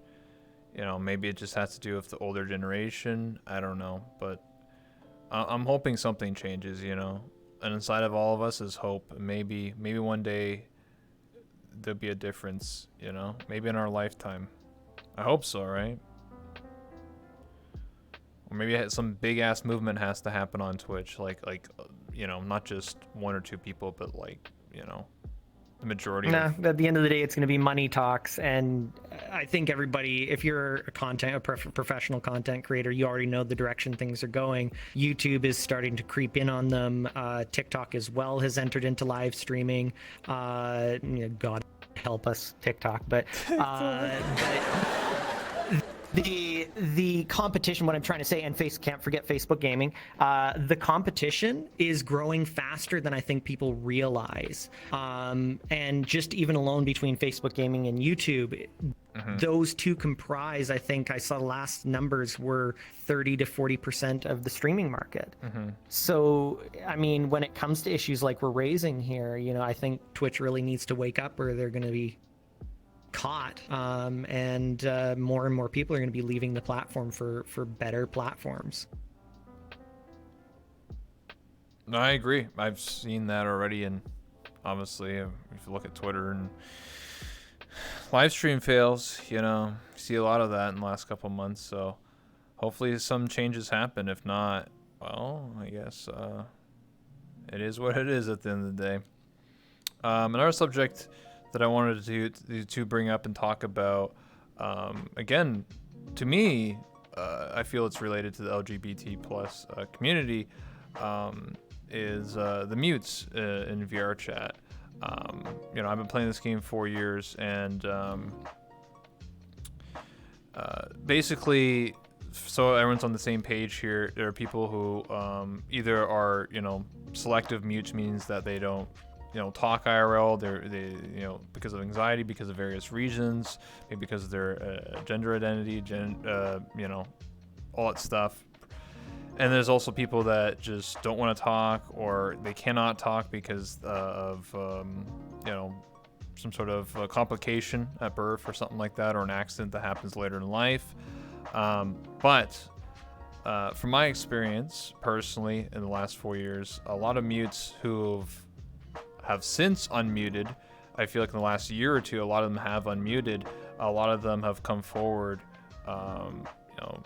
coming out as trans or gay or bi and all over the place. And I'm always happy when I see someone finally have the courage to want to speak. For them, it's a huge deal for a lot of people. I can't imagine, not talking for years at a time, and then getting up the courage, especially playing something like VR chat, and then wanting to unmute, and then being accepted for what you want to be. I think, that's an empowerment moment personally. Has anyone else experienced that with mutes specifically in VR chat? I remember one of the first, I think, was when Artsy Yes. went from being mute, and now I think as of most recent one comes to memory is Oathmeal. It takes a lot of courage, and I have no end of respect for those people. It's I was born when I was born, I swear to God, I was probably talking and I didn't know how to shut up from a baby, so I never experienced that side of being quiet, but I can't even begin to imagine the amount of courage that takes, and I commend them, and it's just amazing, and to see their communities rally around that too. It's generally, from all I can think of, it's always been a positive experience, and their communities have rallied around them, and that's amazing. Yeah, I agree. I think I give a lot of respect for anybody who wants to, truly have another layer of exposure or share a part of themselves with the community as a whole, whether that be off stream, on stream. And I also think that oh man, I had a good topic a second ago. I just totally blanked, but I totally agree. I think that anybody who decides to do that is making a big step, and I don't want to really. Here's what I was going to say. I don't really want to encourage or discourage anybody from talking or muting. It's really a matter of preference and what makes you feel comfortable. And if you feel comfortable being mute, I'm surrounded by people who choose not to talk, but we converse through text. I mean, there's still going to be some line of communication, and I never treat them any differently whenever they do decide to unmute. I think that's always been a fear that I've seen after they unmuted, is this like fear of like, oh, I'm going to treat them totally different. Like I won't be able to see them as they were originally. And that's just untrue for myself personally. I've actually probably treated people more like themselves whenever they decide to open up to me and really champion them and make it as normal as possible of a process. I know that I'm not gonna like pride myself on this, but I've definitely had people in private unmute for me when they would previously have never done that for anybody else, and it's always made me feel this immense level of like gratification and just kind of I've always wanted to really nurture that and not really make it and really not ever talk about it or make it like a big deal, but with just them just acting very normally about it. It's never been a huge deal to me. It's always really cool, but I mean, I've always seen people who don't talk as, I can almost hear them in a way. It's just like it's not really that huge of a deal to me. No, I feel that. I can relate because as many, again, 4 years. There's many people that were mute, and then in private they would unmute to me, either in Discord or VR chat. And when they did this, I didn't react at all. I was just like, oh, hey, what's going on? And they were shocked by that. They thought I would be like freaking out, like, holy crap, you talk now? I was just like, no, how you doing? Like, it was as simple as that. And they were more happy that I didn't react. I was just like, hey, what's going on? Instead of, sometimes I feel like, it's playing charades because I don't understand everything because I don't know ASL. But they're like, hey, they're like very shy. And I told them, I straight up, I was like, I love your voice. You have a really cute voice. And like that melted their heart. Like some of them like were really happy, like almost like started crying on the spot. They're like, that's the first time someone's ever told me that I have a nice voice. Mm-hmm. So I think it's a huge step. In VR chat, I mean, Go ahead. having Sorry. a voice, what you want to choose your voice to be as a trans woman, speaking directly as somebody who speaks femininely, but any voice, whether that be masculine, feminine, whatever you want to sound like. I think people don't realize that voice is a bit of a superpower in this game and in the community, like, I think. And so whenever I've kind of like seen people who have unmuted and shown how much progress they've been making on their voice, whatever that may be, I'm always super like supportive of that, obviously, because I want to make them aware that, I only want them to feel accepted in the way they want to be accepted. And if they can accomplish that while speaking, I am so proud of them. Really, that's about it. Yeah. Yeah, I think I don't have a whole lot of experience with people who are mute. I do a little bit with a couple people, but not as much as some people who are in more VR chat centric communities, I think.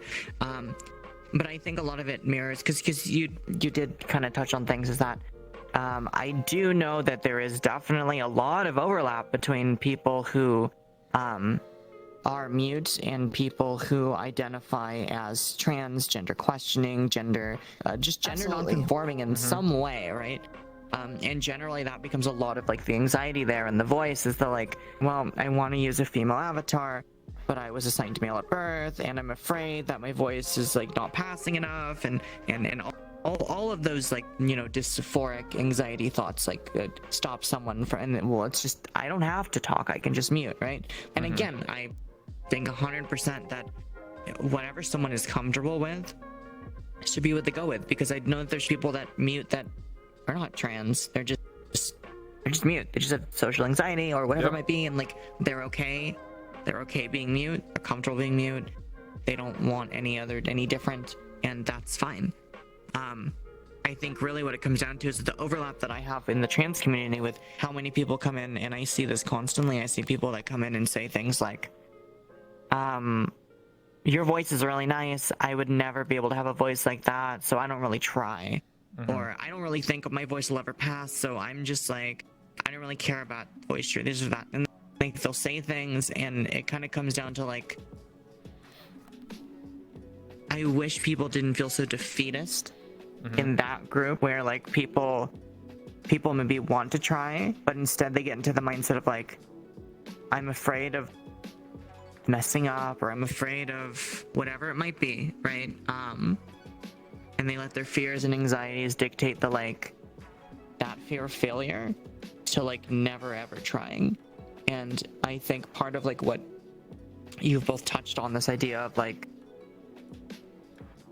people are so accepting, and people always seem to be surprised. And I know that when they think in like, if they take themselves out of their own shoes and they think of like other examples of like people that have unmuted or started talking, or maybe not even with mutes, but again, just people voice training, things like that, like people are very supportive. And I know that there's so many tools out there.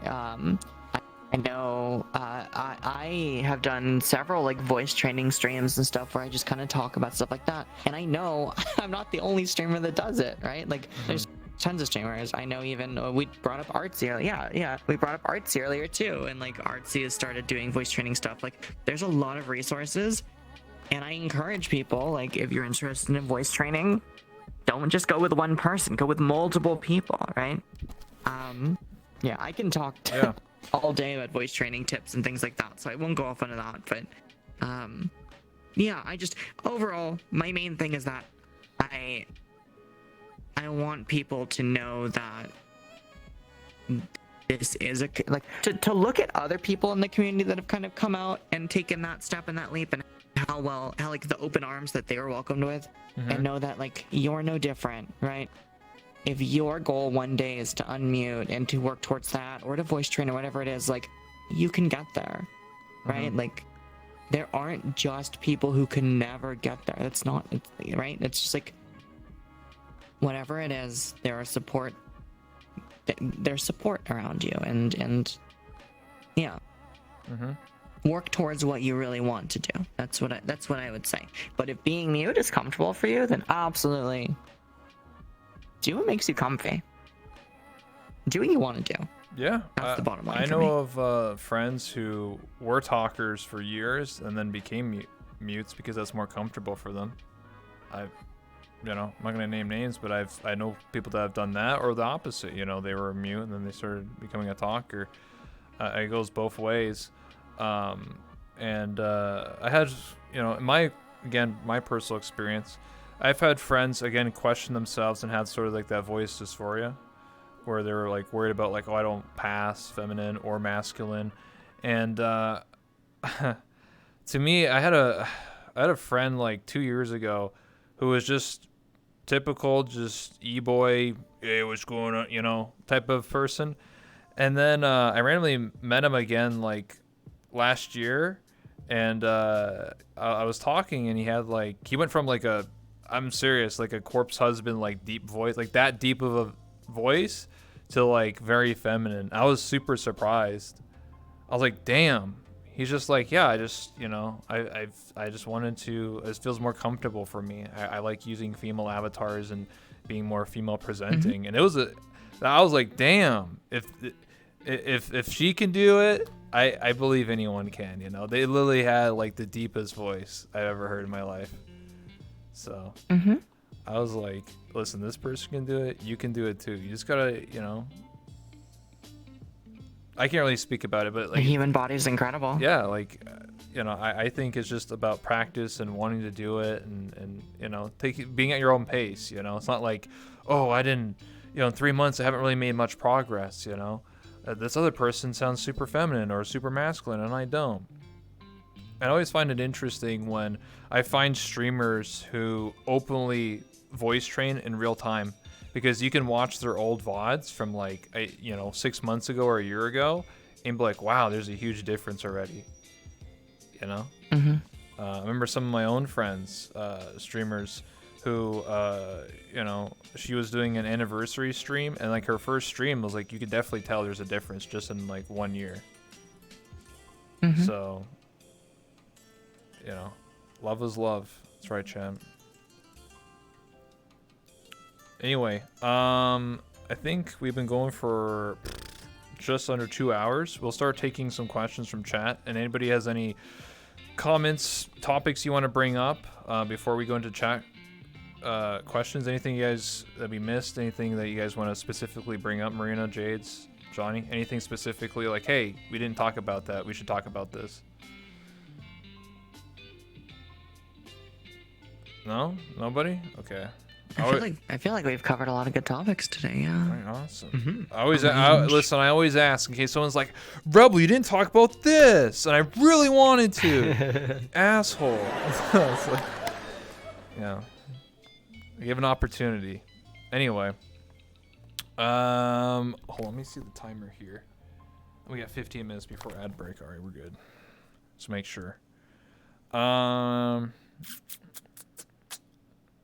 This is from, by the way, I'm really bad of names. I'm basically illiterate when it comes to reading names. I don't know any other streamer feels like that, but I apologize if I can't read your name properly. I'm just stupid and illiterate. Anyway, Cactus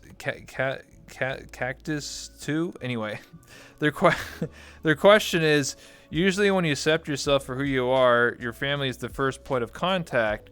What would be a good way to deal with family that don't accept who you are, when strangers and friends don't know you as long, can do it without even trying?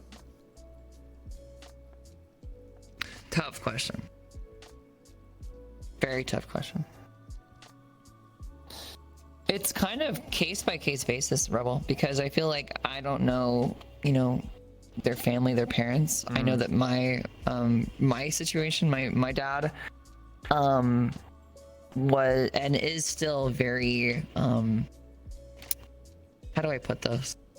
Resistant? Incapable of understanding who I am now, and that's very it's an ongoing kind of struggle that I deal with even as who I am on the internet and who I am everywhere. And it's a really, like I said, it's very much a case by case basis, and I would love to give a direct answer on you just gotta do this, but it's very like it's specific to you. And in my situation, I've basically just kept my head up and been who I want to be regardless. It has been the most difficult thing in my entire life for sure, but I never really had that kind of seriously good relationship with my dad in the first place, so it's never been like this cataclysm of my family breaking apart.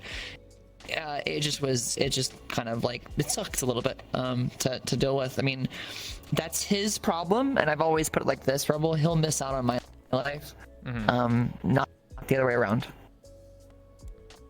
No, I would say that's a good way of putting it. Absolutely. Anyone else have anything to add to that question? This is a chat questions, by the way. Johnny, you have anything? I just mirror the same thing. There's no one size fits all sort of answer to that. It's a very, very difficult question to unpack. But at the end of the day, you have to also remember that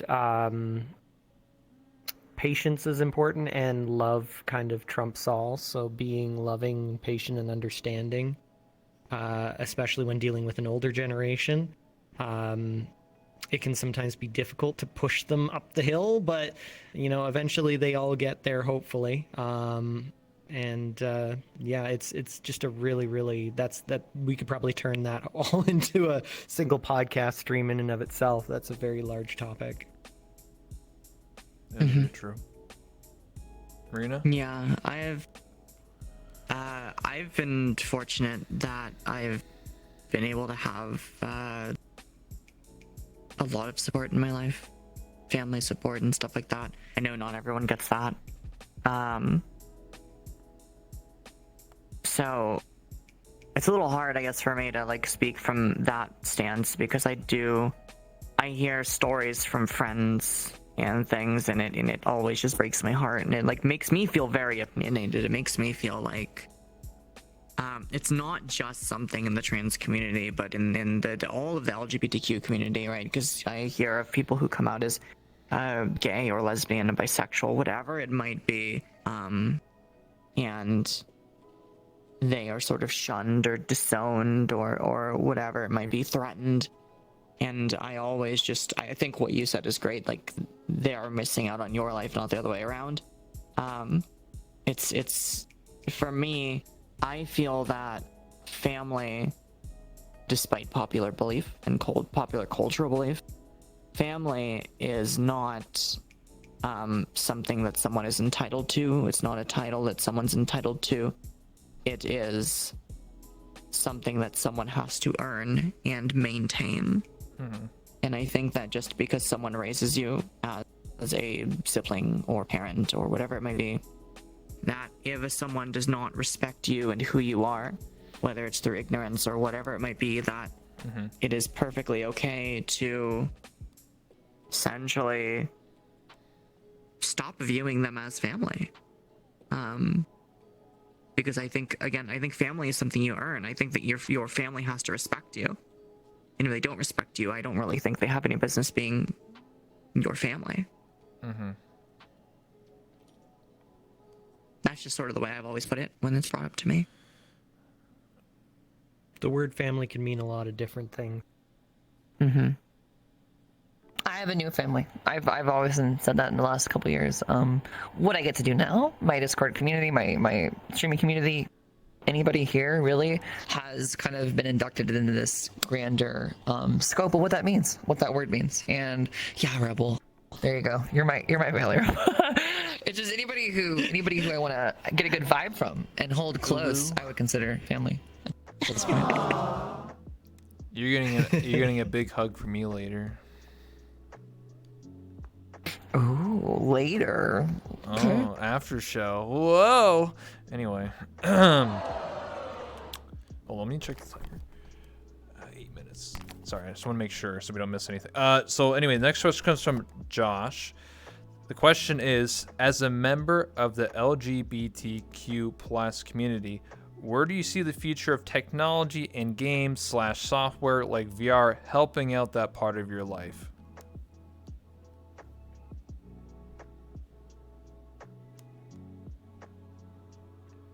I think VR chat already does that. I think it's already we've already talked kind of about like Better VR chat. It's- When is VR chat 2 coming out? VR Chat 2. True. Where's VR Chat 2? I don't know. Yeah, I already bought the DLC. VR Chat Plus. It's expensive. I think the only thing I can think of that would be an improvement about technology would just be like haptics or something like that. If I like, because right now like there's Phantom Sense, right? But like, what if like I touched your avatar, but you actually like on your like you wore like a mocap so you felt that or something? I don't know. Like I don't know how else to describe that. Like, I guess you know, how do you describe this? Maybe some of you here can help me. But like, I guess the idea I'm trying to convey here is like maybe in the future that maybe there's a mocap suit that forms to the body that you perceive yourself to want to be. So like, let's say I'm a woman and I want to be a guy, so maybe it somehow is a mocap suit that like makes you feel like a man.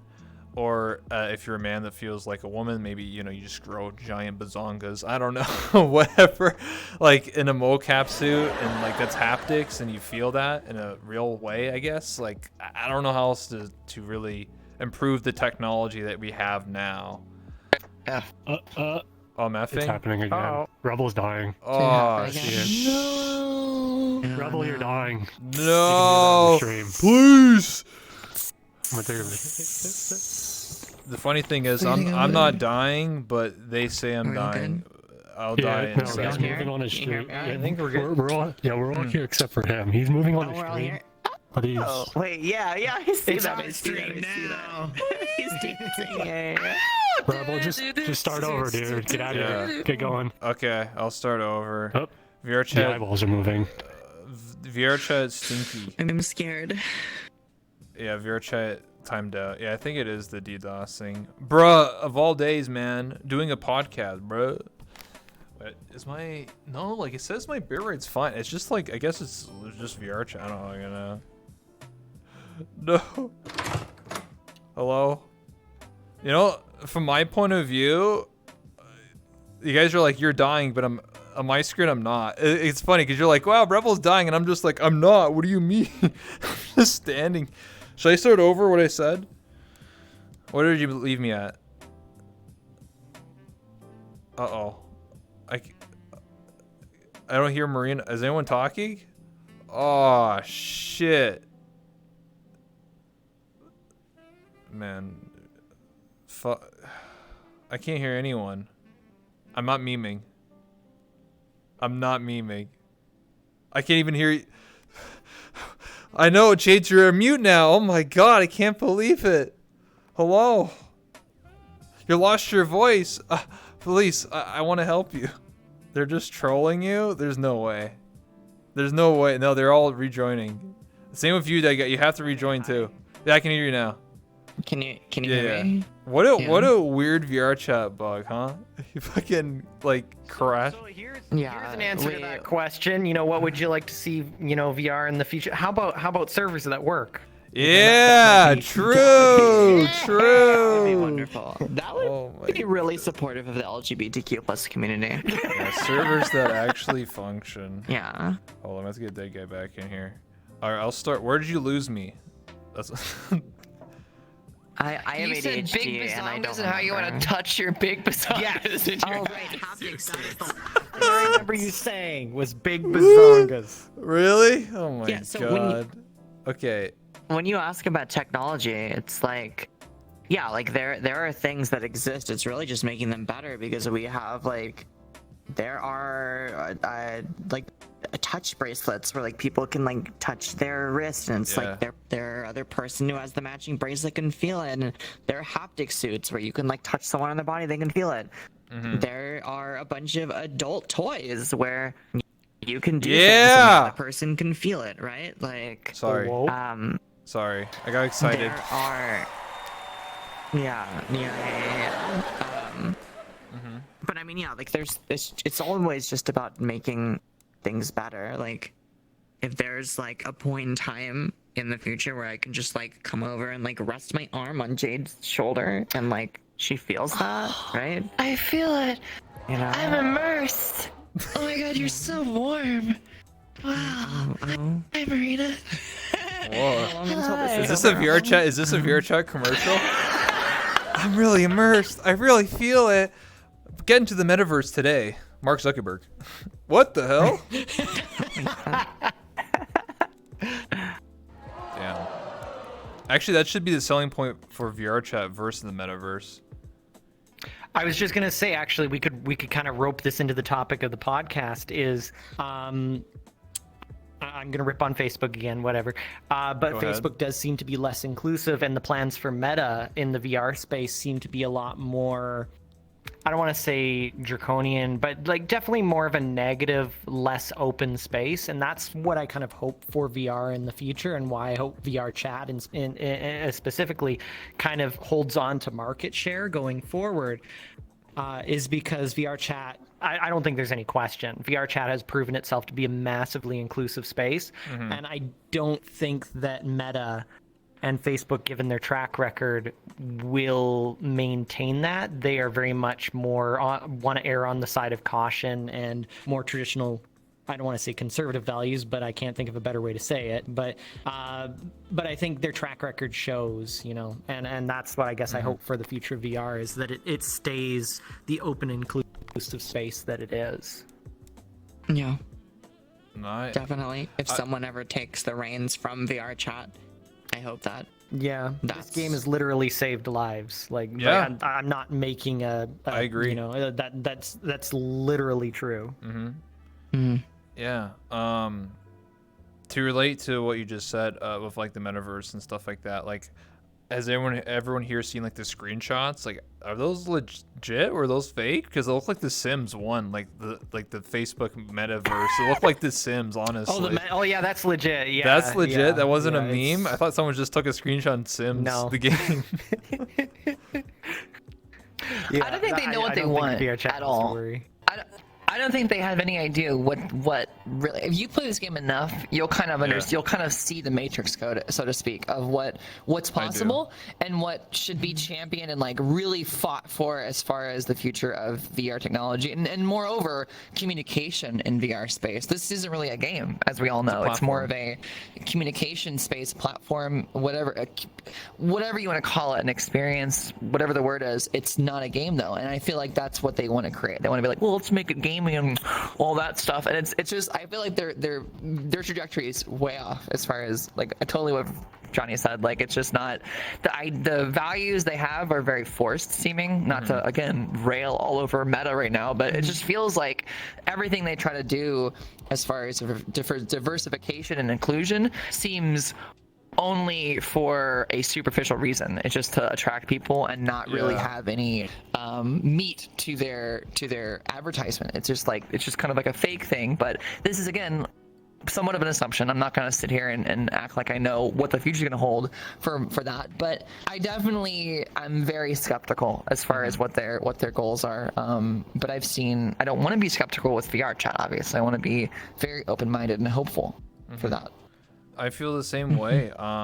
You know, I'm hoping that maybe, you know, Meta, when they see these negative comments, they're like, oh shit, maybe we should go back to the drawing board and maybe fix this. But, you know, it's a company, so maybe they won't do that. But maybe someone out there will be like, oh shit, yo, Mark, we gotta have anime. Why do we only have half body? What the fuck? Like, dude, people want to have full body. People want to be a robot, a sexy anime girl, fucking He-Man or whatever. Like, because when I first saw it, it just looked like The Sims. Like, it literally looked like Xbox 360 me avatars or Wii avatars or something like that. And I was just like, why would I want to do that? I want to be what I want to import into the game. What is this? It seemed like they like regressed. They didn't evolve. They like unevolved.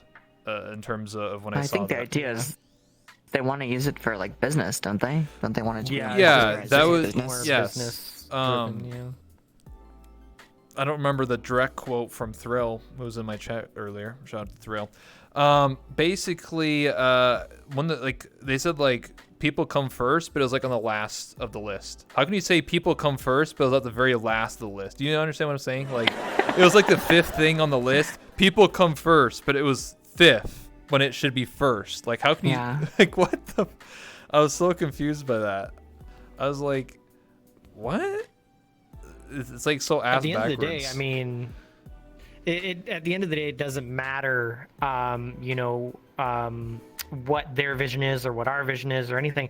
What matters is where the market share goes, and the only thing that we can hope for is that we don't turn into the, I'm gonna date myself again, the Betamax of VR. But at the end of the day, that's, if you followed the consumer electronics industry from the beginning, that's the truth. People don't want the best; they want good enough. So we may be sitting here viewing through our lens of VR chat and hoping that going forward VR is inclusive as it has been what we've experienced, but the general public, I'm sorry to say, they don't really care about that stuff. They just care, is it good enough? Is it fun? Can I burn some time in it and have some fun? So far VR chat has been that, but I worry that with Meta and its sort of cookie cutter approach may just be appealing more to mainstream audiences. But we'll certainly see going forward. VR chat has only grown since I started playing it, and it just continues to grow, and even surprises me. I know it surprises the dev team with how quickly it continues to grow. So hopefully they'll hold on to that market share. I know it's not like VR Chat's this tiny little company anymore that it was when we first started playing. It's growing rapidly and has serious funding behind it from serious players. So it's just whether or not they can hold on to that market share going forward and keep that inclusive, positive space.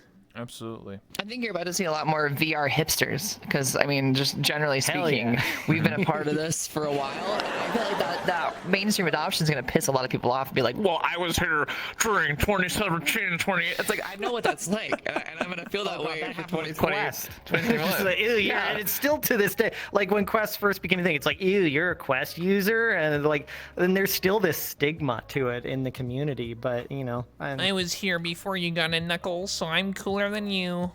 He was here before Knuckles. I was. That's when I came. But no one even remembers Knuckles anymore, so it's like such a stupid thing. If you said that to anybody, they'd be like, "What the fuck are you talking about, dude?" They'd be like, "Who cares?" I was here before Among Us was in VR chat, actually. Like snort fucking. What's the dog doing? Yeah. Sorry, I have to do a 90-second ad because the ads are about to pop up for people. So we're gonna take a 90-second ad break. But if you're still watching, still see the stream, hey, that's awesome. How's everyone feeling here? Everyone feeling good? How long do you guys want to go for? Does everyone want to go for another 30 minutes, 20, an hour? I just want to gauge the interest here of the cast here. I'm good for a little bit longer. Okay. Yeah, I think we can get a couple more questions from the chat. Yeah. I more got chat questions, yeah, I can take a couple more. I'm just engaging in case someone's like, "Oh shit, I gotta go, bro." Like, fuck, I'm like, okay, No, I'm not on like a no. Okay. Just asking. My time is money, Rebel. Really? How much am I getting paid for this interview? I'm just getting Just my driveway, I can defeat the world.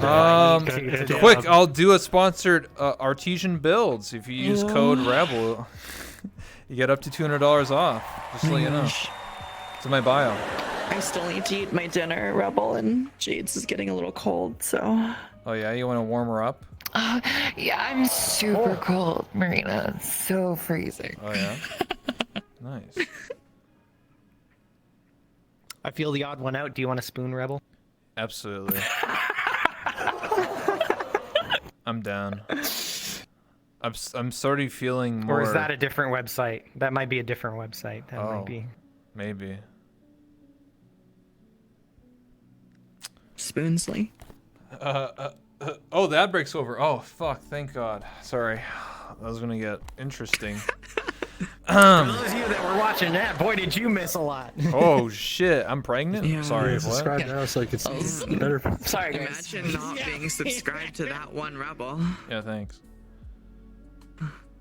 Anyway. That was amazing, Rebel. Thanks. Thank you. It was the best 90 seconds of my life, Jades. I kept asking, was it in yet? Did you feel it? Are we still talking about haptic suits? Yeah, I was testing out the haptic suits. Bazongas. Bazongas. Bazinga. Bazinga. Haptic suits. Yes. Actually, I wanted to finish up that. What I was trying to say, basically, hopefully I don't die again, because that would be weird. But basically what I was trying to say was, right now there are haptic suits that people use in VR chat. However, before I continue, Johnny, did you use one of these suits? I forget if you have. I don't remember. No. Okay. I believe Fizzy had one. Thrill, I think, Yes. had one as well. Yeah. I have a few friends that have them. Yeah. As far as like it goes, it's very, very crude. Right now, it's basically you like touch whatever part and it just vibrates your body wherever you touch, and you can like turn the vibration That up and sounds- down. So That sounds nice. I ain't running out to buy one. Yeah. What What I was trying to get at was, I just wanted to ask in case you used. I don't remember if you did or not, but yes, Fizzy and Thrill and a few of my friends have used them, and you know they have like a huge stream about it, like, oh dude, I could feel your head pats or whatever, and you know they use it for like one day and then they just ditch it. So I felt like the technology isn't really that great yet for that, because like you said, it's just like a vibrating motor and you're like, wow, I feel that, but it's not really that good. So what I'm trying to say here is hopefully haptic suits become better. If you ever watch like Ready Player One, like the advanced suit or whatever, where like you see on like, you know, she touches his shoulder and he's like, whoa, you know, he probably feels it better than just a bunch of motors going, you know, fucking spinning up and be like, oh, like an Xbox controller like vibrating on your shoulder. I feel like it, you know. So what I'm trying to say here is I'm hoping technology advances, not just with you know, better resolution, more FOV, because I've already started seeing that with headsets are like up to like $3,000. There's one headset's $10,000 that apparently has like, it's like a hammerhead shark helmet, is like the collar where you have like 200 FOV. You're like, oh shit.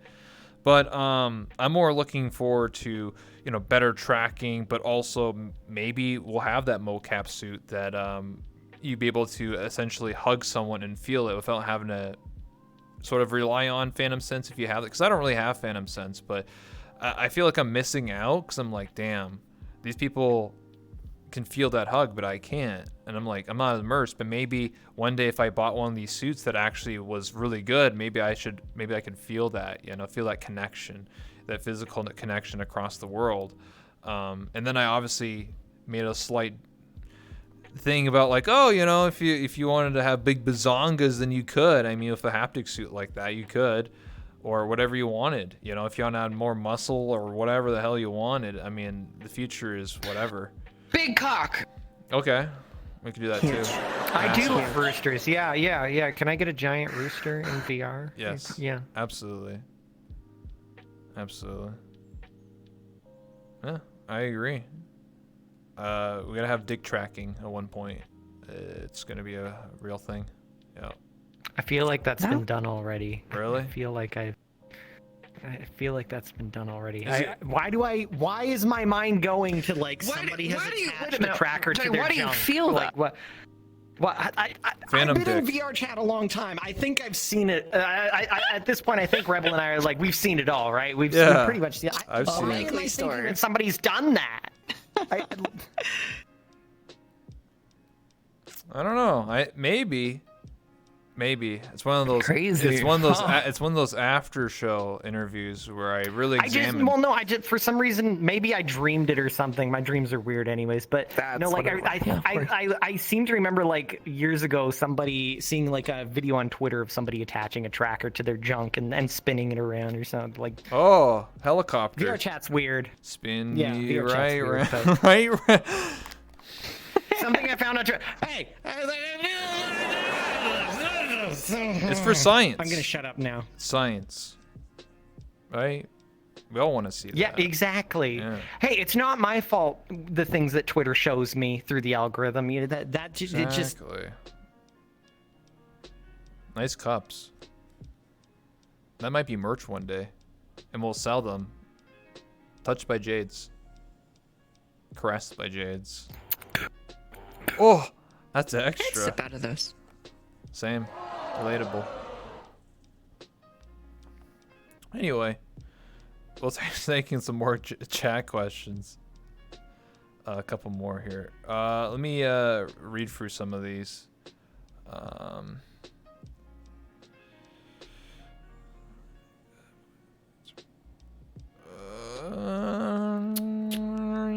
Sorry, I have to read for some. I have to proofread because some of these are quite long, so I'm trying to understand here. Ragdoll asks the question: since VR has been such a welcoming space in regards to LGBTQ+, does that not make it more tempting to reduce IRL contact and thus reduce the risk of alienation? How well does it translate to day-to-day life?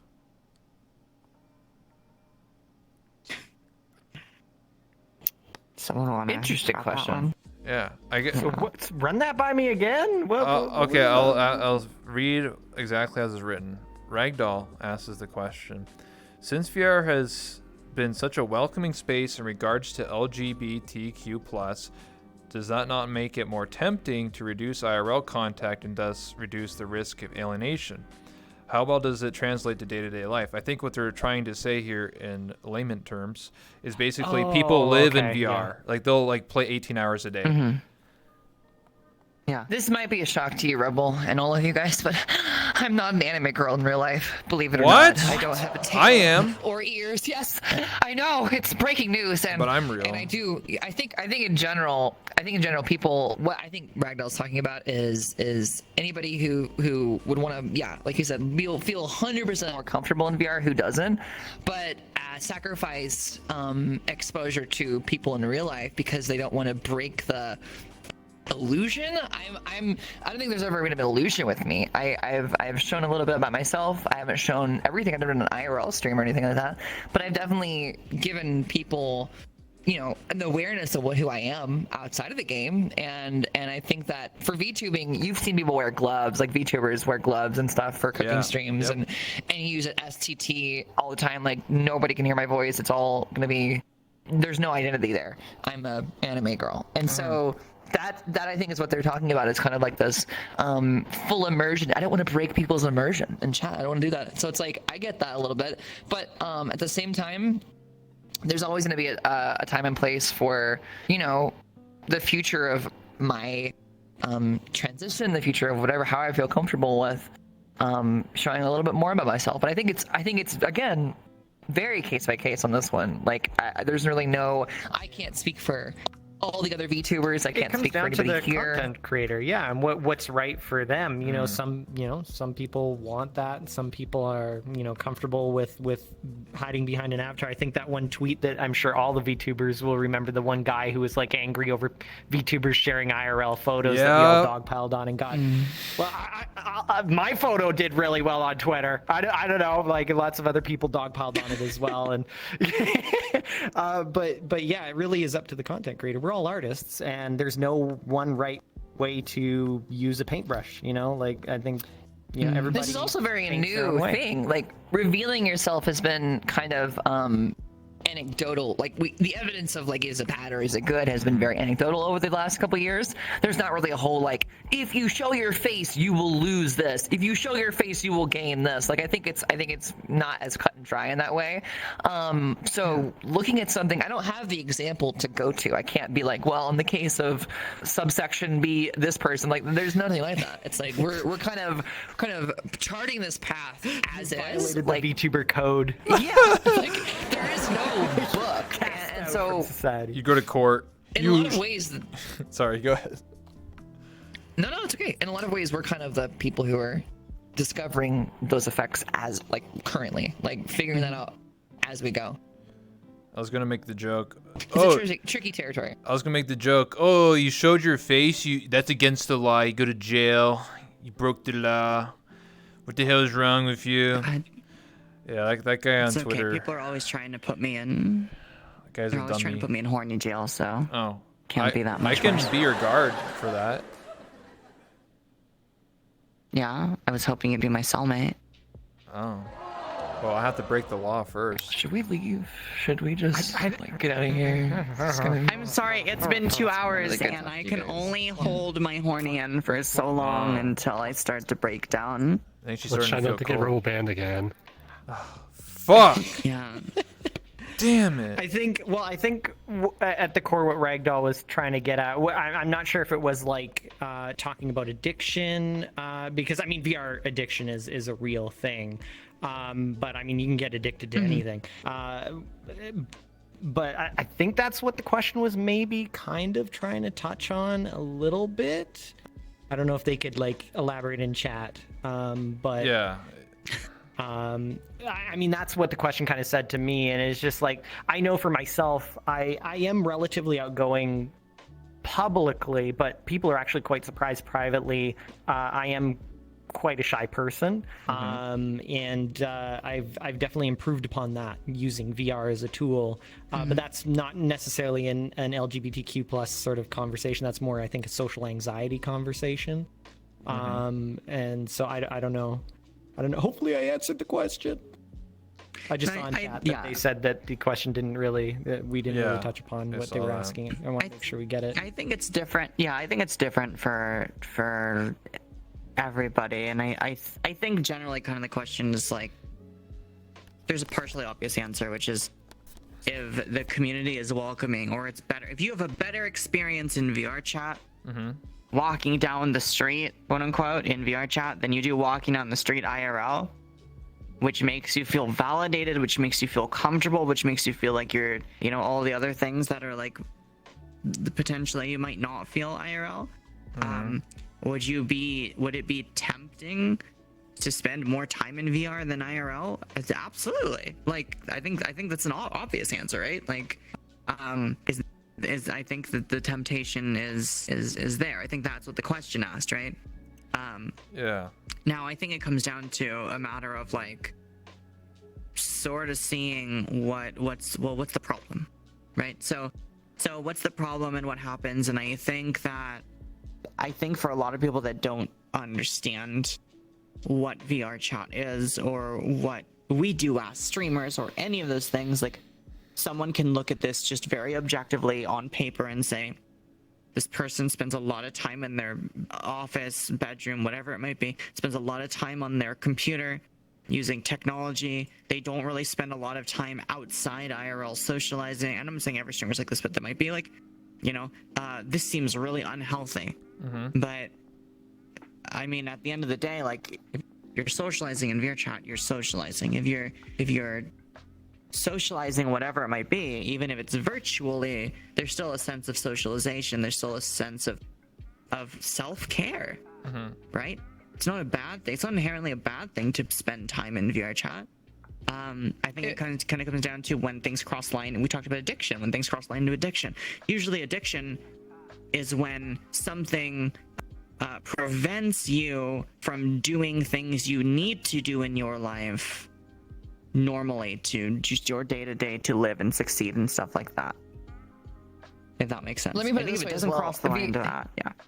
It's very important to take relationships sometimes offline too. In any video game, anything like that, I've been very fortunate to meet some people that I've met in VR chat this last year. In real life, I've gotten to do some meetups, and it's been a big learning experience for me because I was never expecting anything to really change out of the game or out of VR chat, and it didn't. I mean, it was like a new avatar, is what me and my friends were putting it. It was kind of just like seeing somebody in a different way, and I never felt alienated after the fact that we have revealed each other. In fact, it was a greater bonding moment as well. It's just kind of like now we're closer because we've hung out in real life, all this stuff.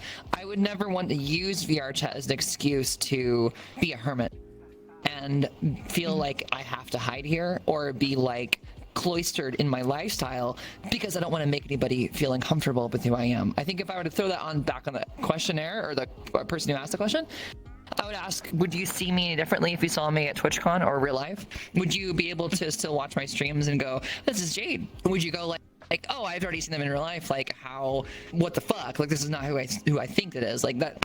I would really have to ask them that question, because they're kind of like asking us to answer something that's really from their mind, honestly, and gets thrown back on them.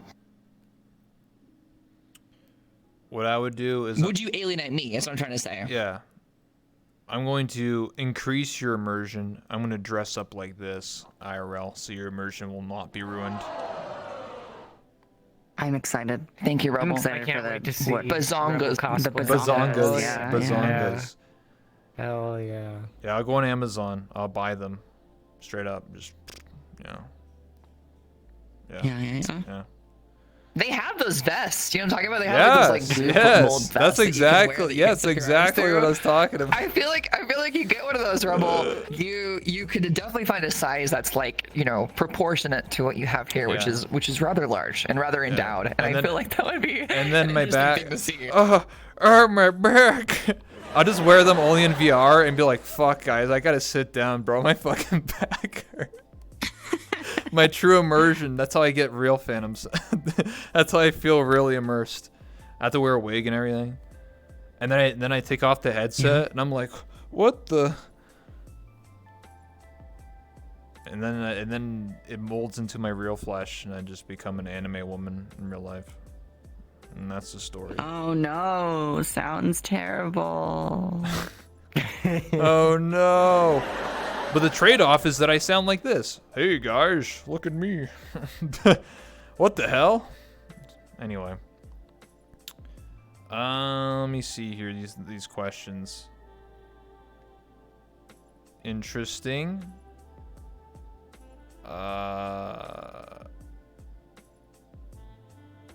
Okay. Sorry, I know I'm just saying like okay. I'm just reading the questions and some of them are kind of like kind of questionable in terms of like not TOS, just kind of like weird champ, if that makes sense.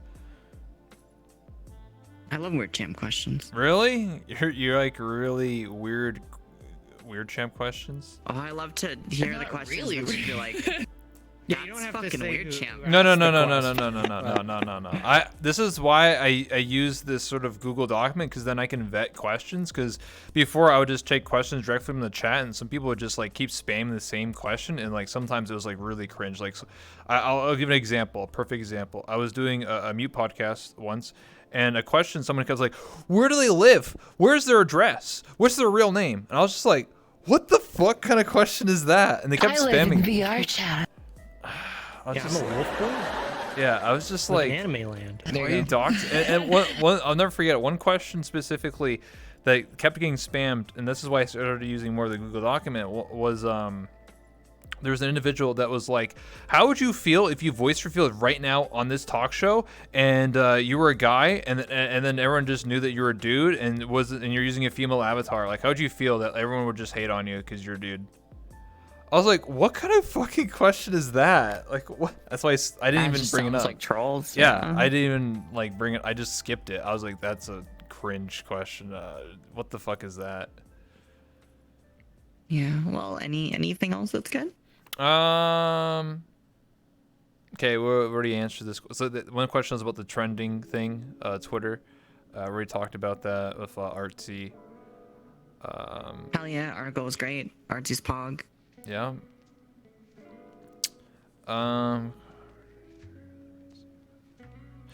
Okay. I mean, some of these questions kind of relate to this, what we've already talked. That's also another thing is a lot of these are kind of like what we already discussed. So I'm trying to find one that we have not discussed. Sure. You know what? I'll read it, even if it's a bit odd. Okay, so the question is, are you concerned with the increase of people fetishizing transgendered and LGBTQ plus individuals? Oh, I don't think that's a bad question. I just think, as me, I don't know. What do you think?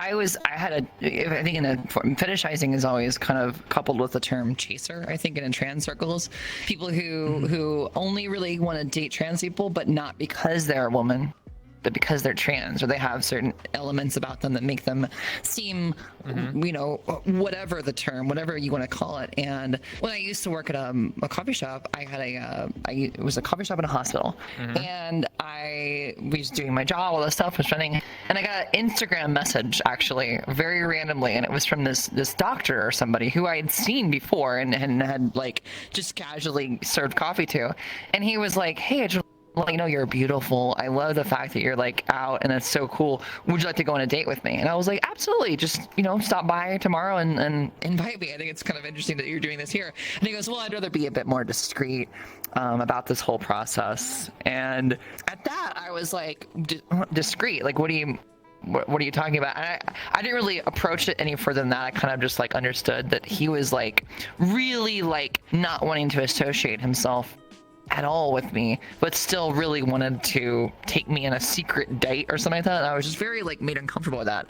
And I could very quickly realize that I was like, this could be somebody, it could have just been like he was just worried about the hospital politics, but it was also very dehumanizing and very like almost humiliating in a way. I was just like, well, if you don't even feel comfortable coming up to me and asking me in front of my friends, why would I ever want to go on a date with you? So I just left him on red at that point, and it was just very weird. But I've definitely been around people who are inclined to fetishize, or at least like think about trans people in a very wrong way, and think about appendages or certain body parts as being really the reason they're talking to you. And that's not the case. That doesn't make me who I am. And I have to always stress that to certain people and kind of make that out to be something I preach in a way. Is just like, I am who I say I am, a woman. And it really frustrates me whenever people minimize that aspect of myself and treat me in a different way. I guess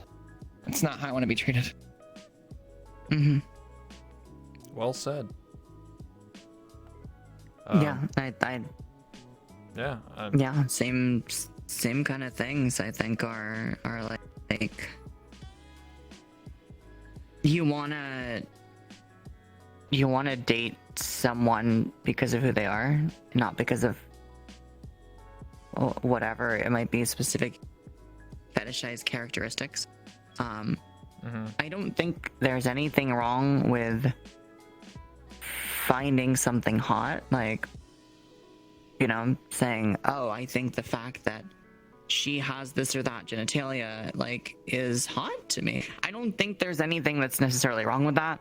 I think there's something wrong with the idea of like, I just want to like have that experience or whatever, or that kind of thing. And so it's just, they're like using a person for that, for like, that's really, I think, what the problem with like the whole fetishization becomes, if that makes sense, right? Like, no, I get what you're saying. Do you think that happens more often in VR chat? Because people get to experiment with their sexuality, or like, oh, maybe I can try this, and they would actively seek that out. I think whenever I'm asked, are you a boy or a girl in VR chat, I always ask the question back, why does it matter? Like, if this is really something that you want to, like, what are you really wanting to ask me? Like, why are you confused with yourself at this point? Like, I'm showing you who I am. Like, now you got to show me who you are. And it's very frustrating whenever people are just like, well, I got to know for my own sake. I'm like, well, why? Like, it really frustrates me, I think, a little bit. And that's the only occurrence, I would say, that happens in VR chat. I think sexuality, and I think you could do a whole podcast or series of podcasts just on like sex, like sexuality in VR chat. So yeah, that's a deep hole to dive into. Huge, massive, gaping. We said at the same time, gape. It's true. It's true. No, I encountered this in VR chat, being a bystander, like what Jade's just said. Like I remember in like this is old school, Great Pug, or like the Void Club. That's how you know it's old, because no one goes to these worlds anymore. But I remember I wasn't streaming, and there was an individual that was went up to another person, and let's just set the scenario. It was a guy talking to a female avatar, and it was a feminine voice, and guy's like, "Oh, hey, you're so hot," and like, hitting on them, and then one of their friends walked by, and it was like, "Oh, that's actually, they were one, they got a stick between their legs," and the guy was like, "Whoa, what the fuck?" And like immediately was like, upset about that. And I was just, and then I actually stepped in and was like, why does it matter? Like, why does it matter? Like, who cares? Like, why was that the stopping point, Like, Yeah. I wish it wasn't like that, I really wish. Yeah. A lot of I've encountered a lot of weird situations in this game, Yeah, as what says. If you're into me, then you're into me. It's as simple as that. Sometimes it is what it is at the end of the day. I think it also goes into what you're looking for. Like if you're going into VR chat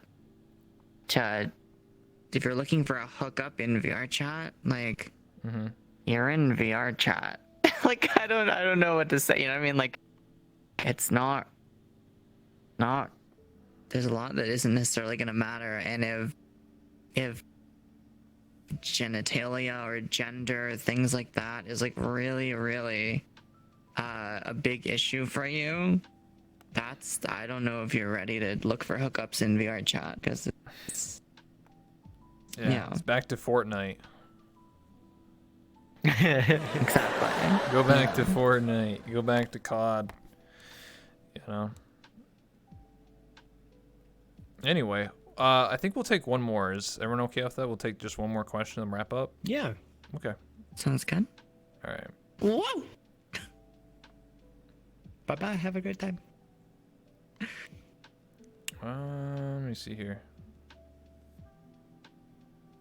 Some of these questions aren't really like LGBT related, but would you like to discuss one of them? Asking everyone here. Whatever you want. Okay. I'm good with anything. I always like to ask. It's your show, Rabble. True, but I always like to ask for a second opinion because you guys matter to me. Oh, that's where you hit the but there we go. There, yeah. See? Yeah, thumbs up. Josh asked the question, what's your thoughts on streamers only playing the game in quotations or the meta in quotations in order to make it? Do you think there might be an overwhelming number of false in quotations or fake in quotations streamers purely because what they do pays the bills and nothing more? I don't think so. That's not what I've seen. I'm trying to unpack that. Are you? Yeah. Is this question saying are there people that have fake personas? Question that are only their stream personas? The question again is sorry. The question again, Josh asked the question, what are your thoughts on streamers only playing the game or the meta in order to make it? Do you think there might be an overwhelming number of fake or false streamers purely because what they do pays the bills and nothing more? So basically, people only hop on Fortnite because it's popular, and they're doing it because they makes them the money, and then they hop on to Among Us because like stuff like that. Not for VR chat. No. Yeah, no. Yeah, VR chat's not pretty really much all. It's hard to determine like in VR chat, like what meta you're even talking about. VR chat. Yeah. Yeah, they just said the meta in is it quotations. Like a question of like posers or something, or like they only go on VR chat to stream and that's it, and just to get the clout and then they leave? I read the question. Like a chaser thing. I'm reading the question as it's written, so I only can interpret it as much that's as what you I'm guys. kind of gathering from it. Yeah. And like I say, I go to a lot of VR parties, and same. All the content creators are there. We all play this game off stream. There's very few people that just sort of parachute in, do their stream, and then go do something else. There's very few of them. Yeah. I think there needs to be more context to that question because it's very open-ended. Like, are they talking about VR chat? Are they talking about just like Twitch playing Among Us and then hopping off to GTA RP? Like, I don't know what they're, you know, what they're asking. I think in genuine though, if just on a like a general term, I think it's pretty easy. If you have a somewhat, you know, healthy intuition, I think you can pretty much always determine who is what. I mean, that's just make up your own judgments on that. That's kind of an interesting question to ask people who, you know, do this and not know everyone. Like I cannot speak for the entirety of the internet. Like, of course there's fake people on the internet. Fucking of course. It's like, but with Twitch and stuff, I mean, following any meta and stuff like that, I mean, it's gonna happen. It's bound to happen as far as just Twitch goes. VR chats, you know, I don't really know how to relate that to VR chat, to be honest. I think I have an answer. And it extends to VTubers and VR chat, because I was talking to some industry people about it recently, and especially the VTuber space as well, because it can extend to that as well. I have never seen a community, whether it's VR chat or the VTuber community, that is so, I don't want to say cutthroat, but like they are so vested. That's the word I'm looking for, is they're so vested in the content creator and the content. There is a whole subculture around VR chat and a whole subculture around VTubing. And what I'm getting at is you can't be a content creator and just parachute in and successfully prosper in this space as a content creator without understanding the community, because it is a very different community. You have to understand your audience, because VTubers and VR chat streamers have very, very unique audiences in a good way. Very unique in a good way. I want to specify. They absolutely love the content creators that they follow, and they get very deep into, like, whether it's the lore or their personality or anything like that, and that's so awesome. But yeah, that prevents a lot of the fake people from just coming in, because they don't understand. They really don't understand the culture. Absolutely. Couldn't agree more. Yeah.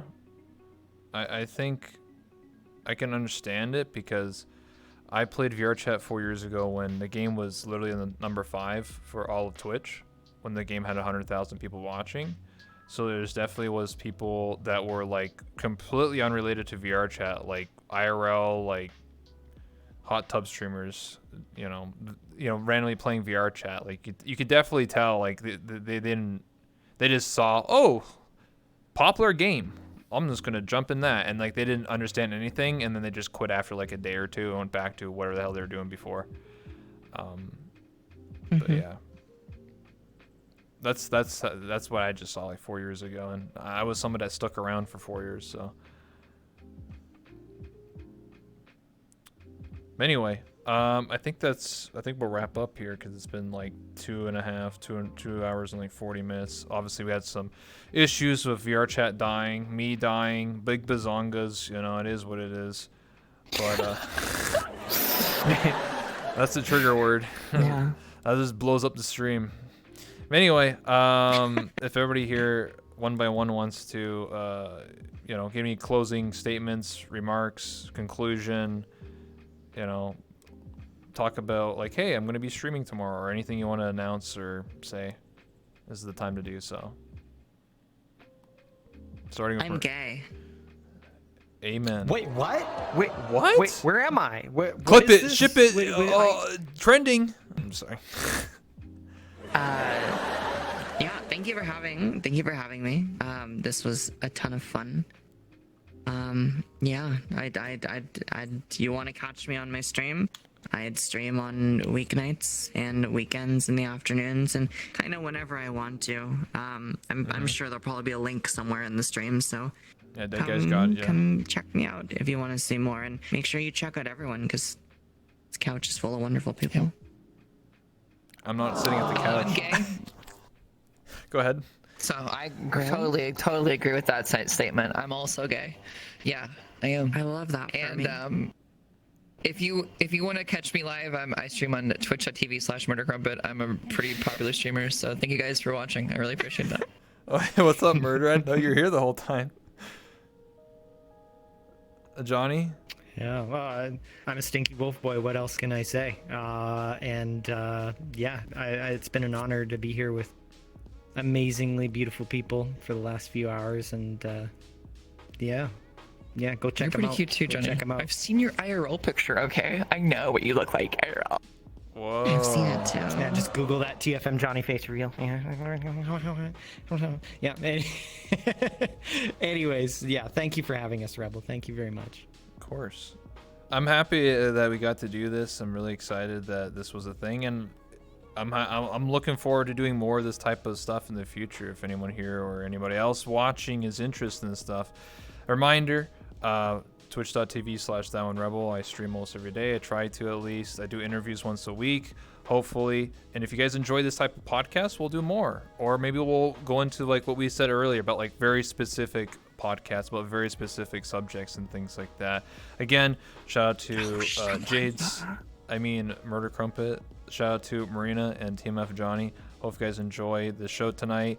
If you haven't already, hit that follow button. And thank you everybody for following, subscribing, all that good stuff. Stole some cookies from the green stay room. You guys late, want cookies? huh? Okay, Keep there coming we go. back for more. please. Hey, see? shout out to Circa Man. Circa for the 99 just tier 1 for 8 resubscribed months. for 8 months. Appreciate I it. clap it with a sub clap. Anyway, we'll see you guys next time. Peace out, A Squad. Okay,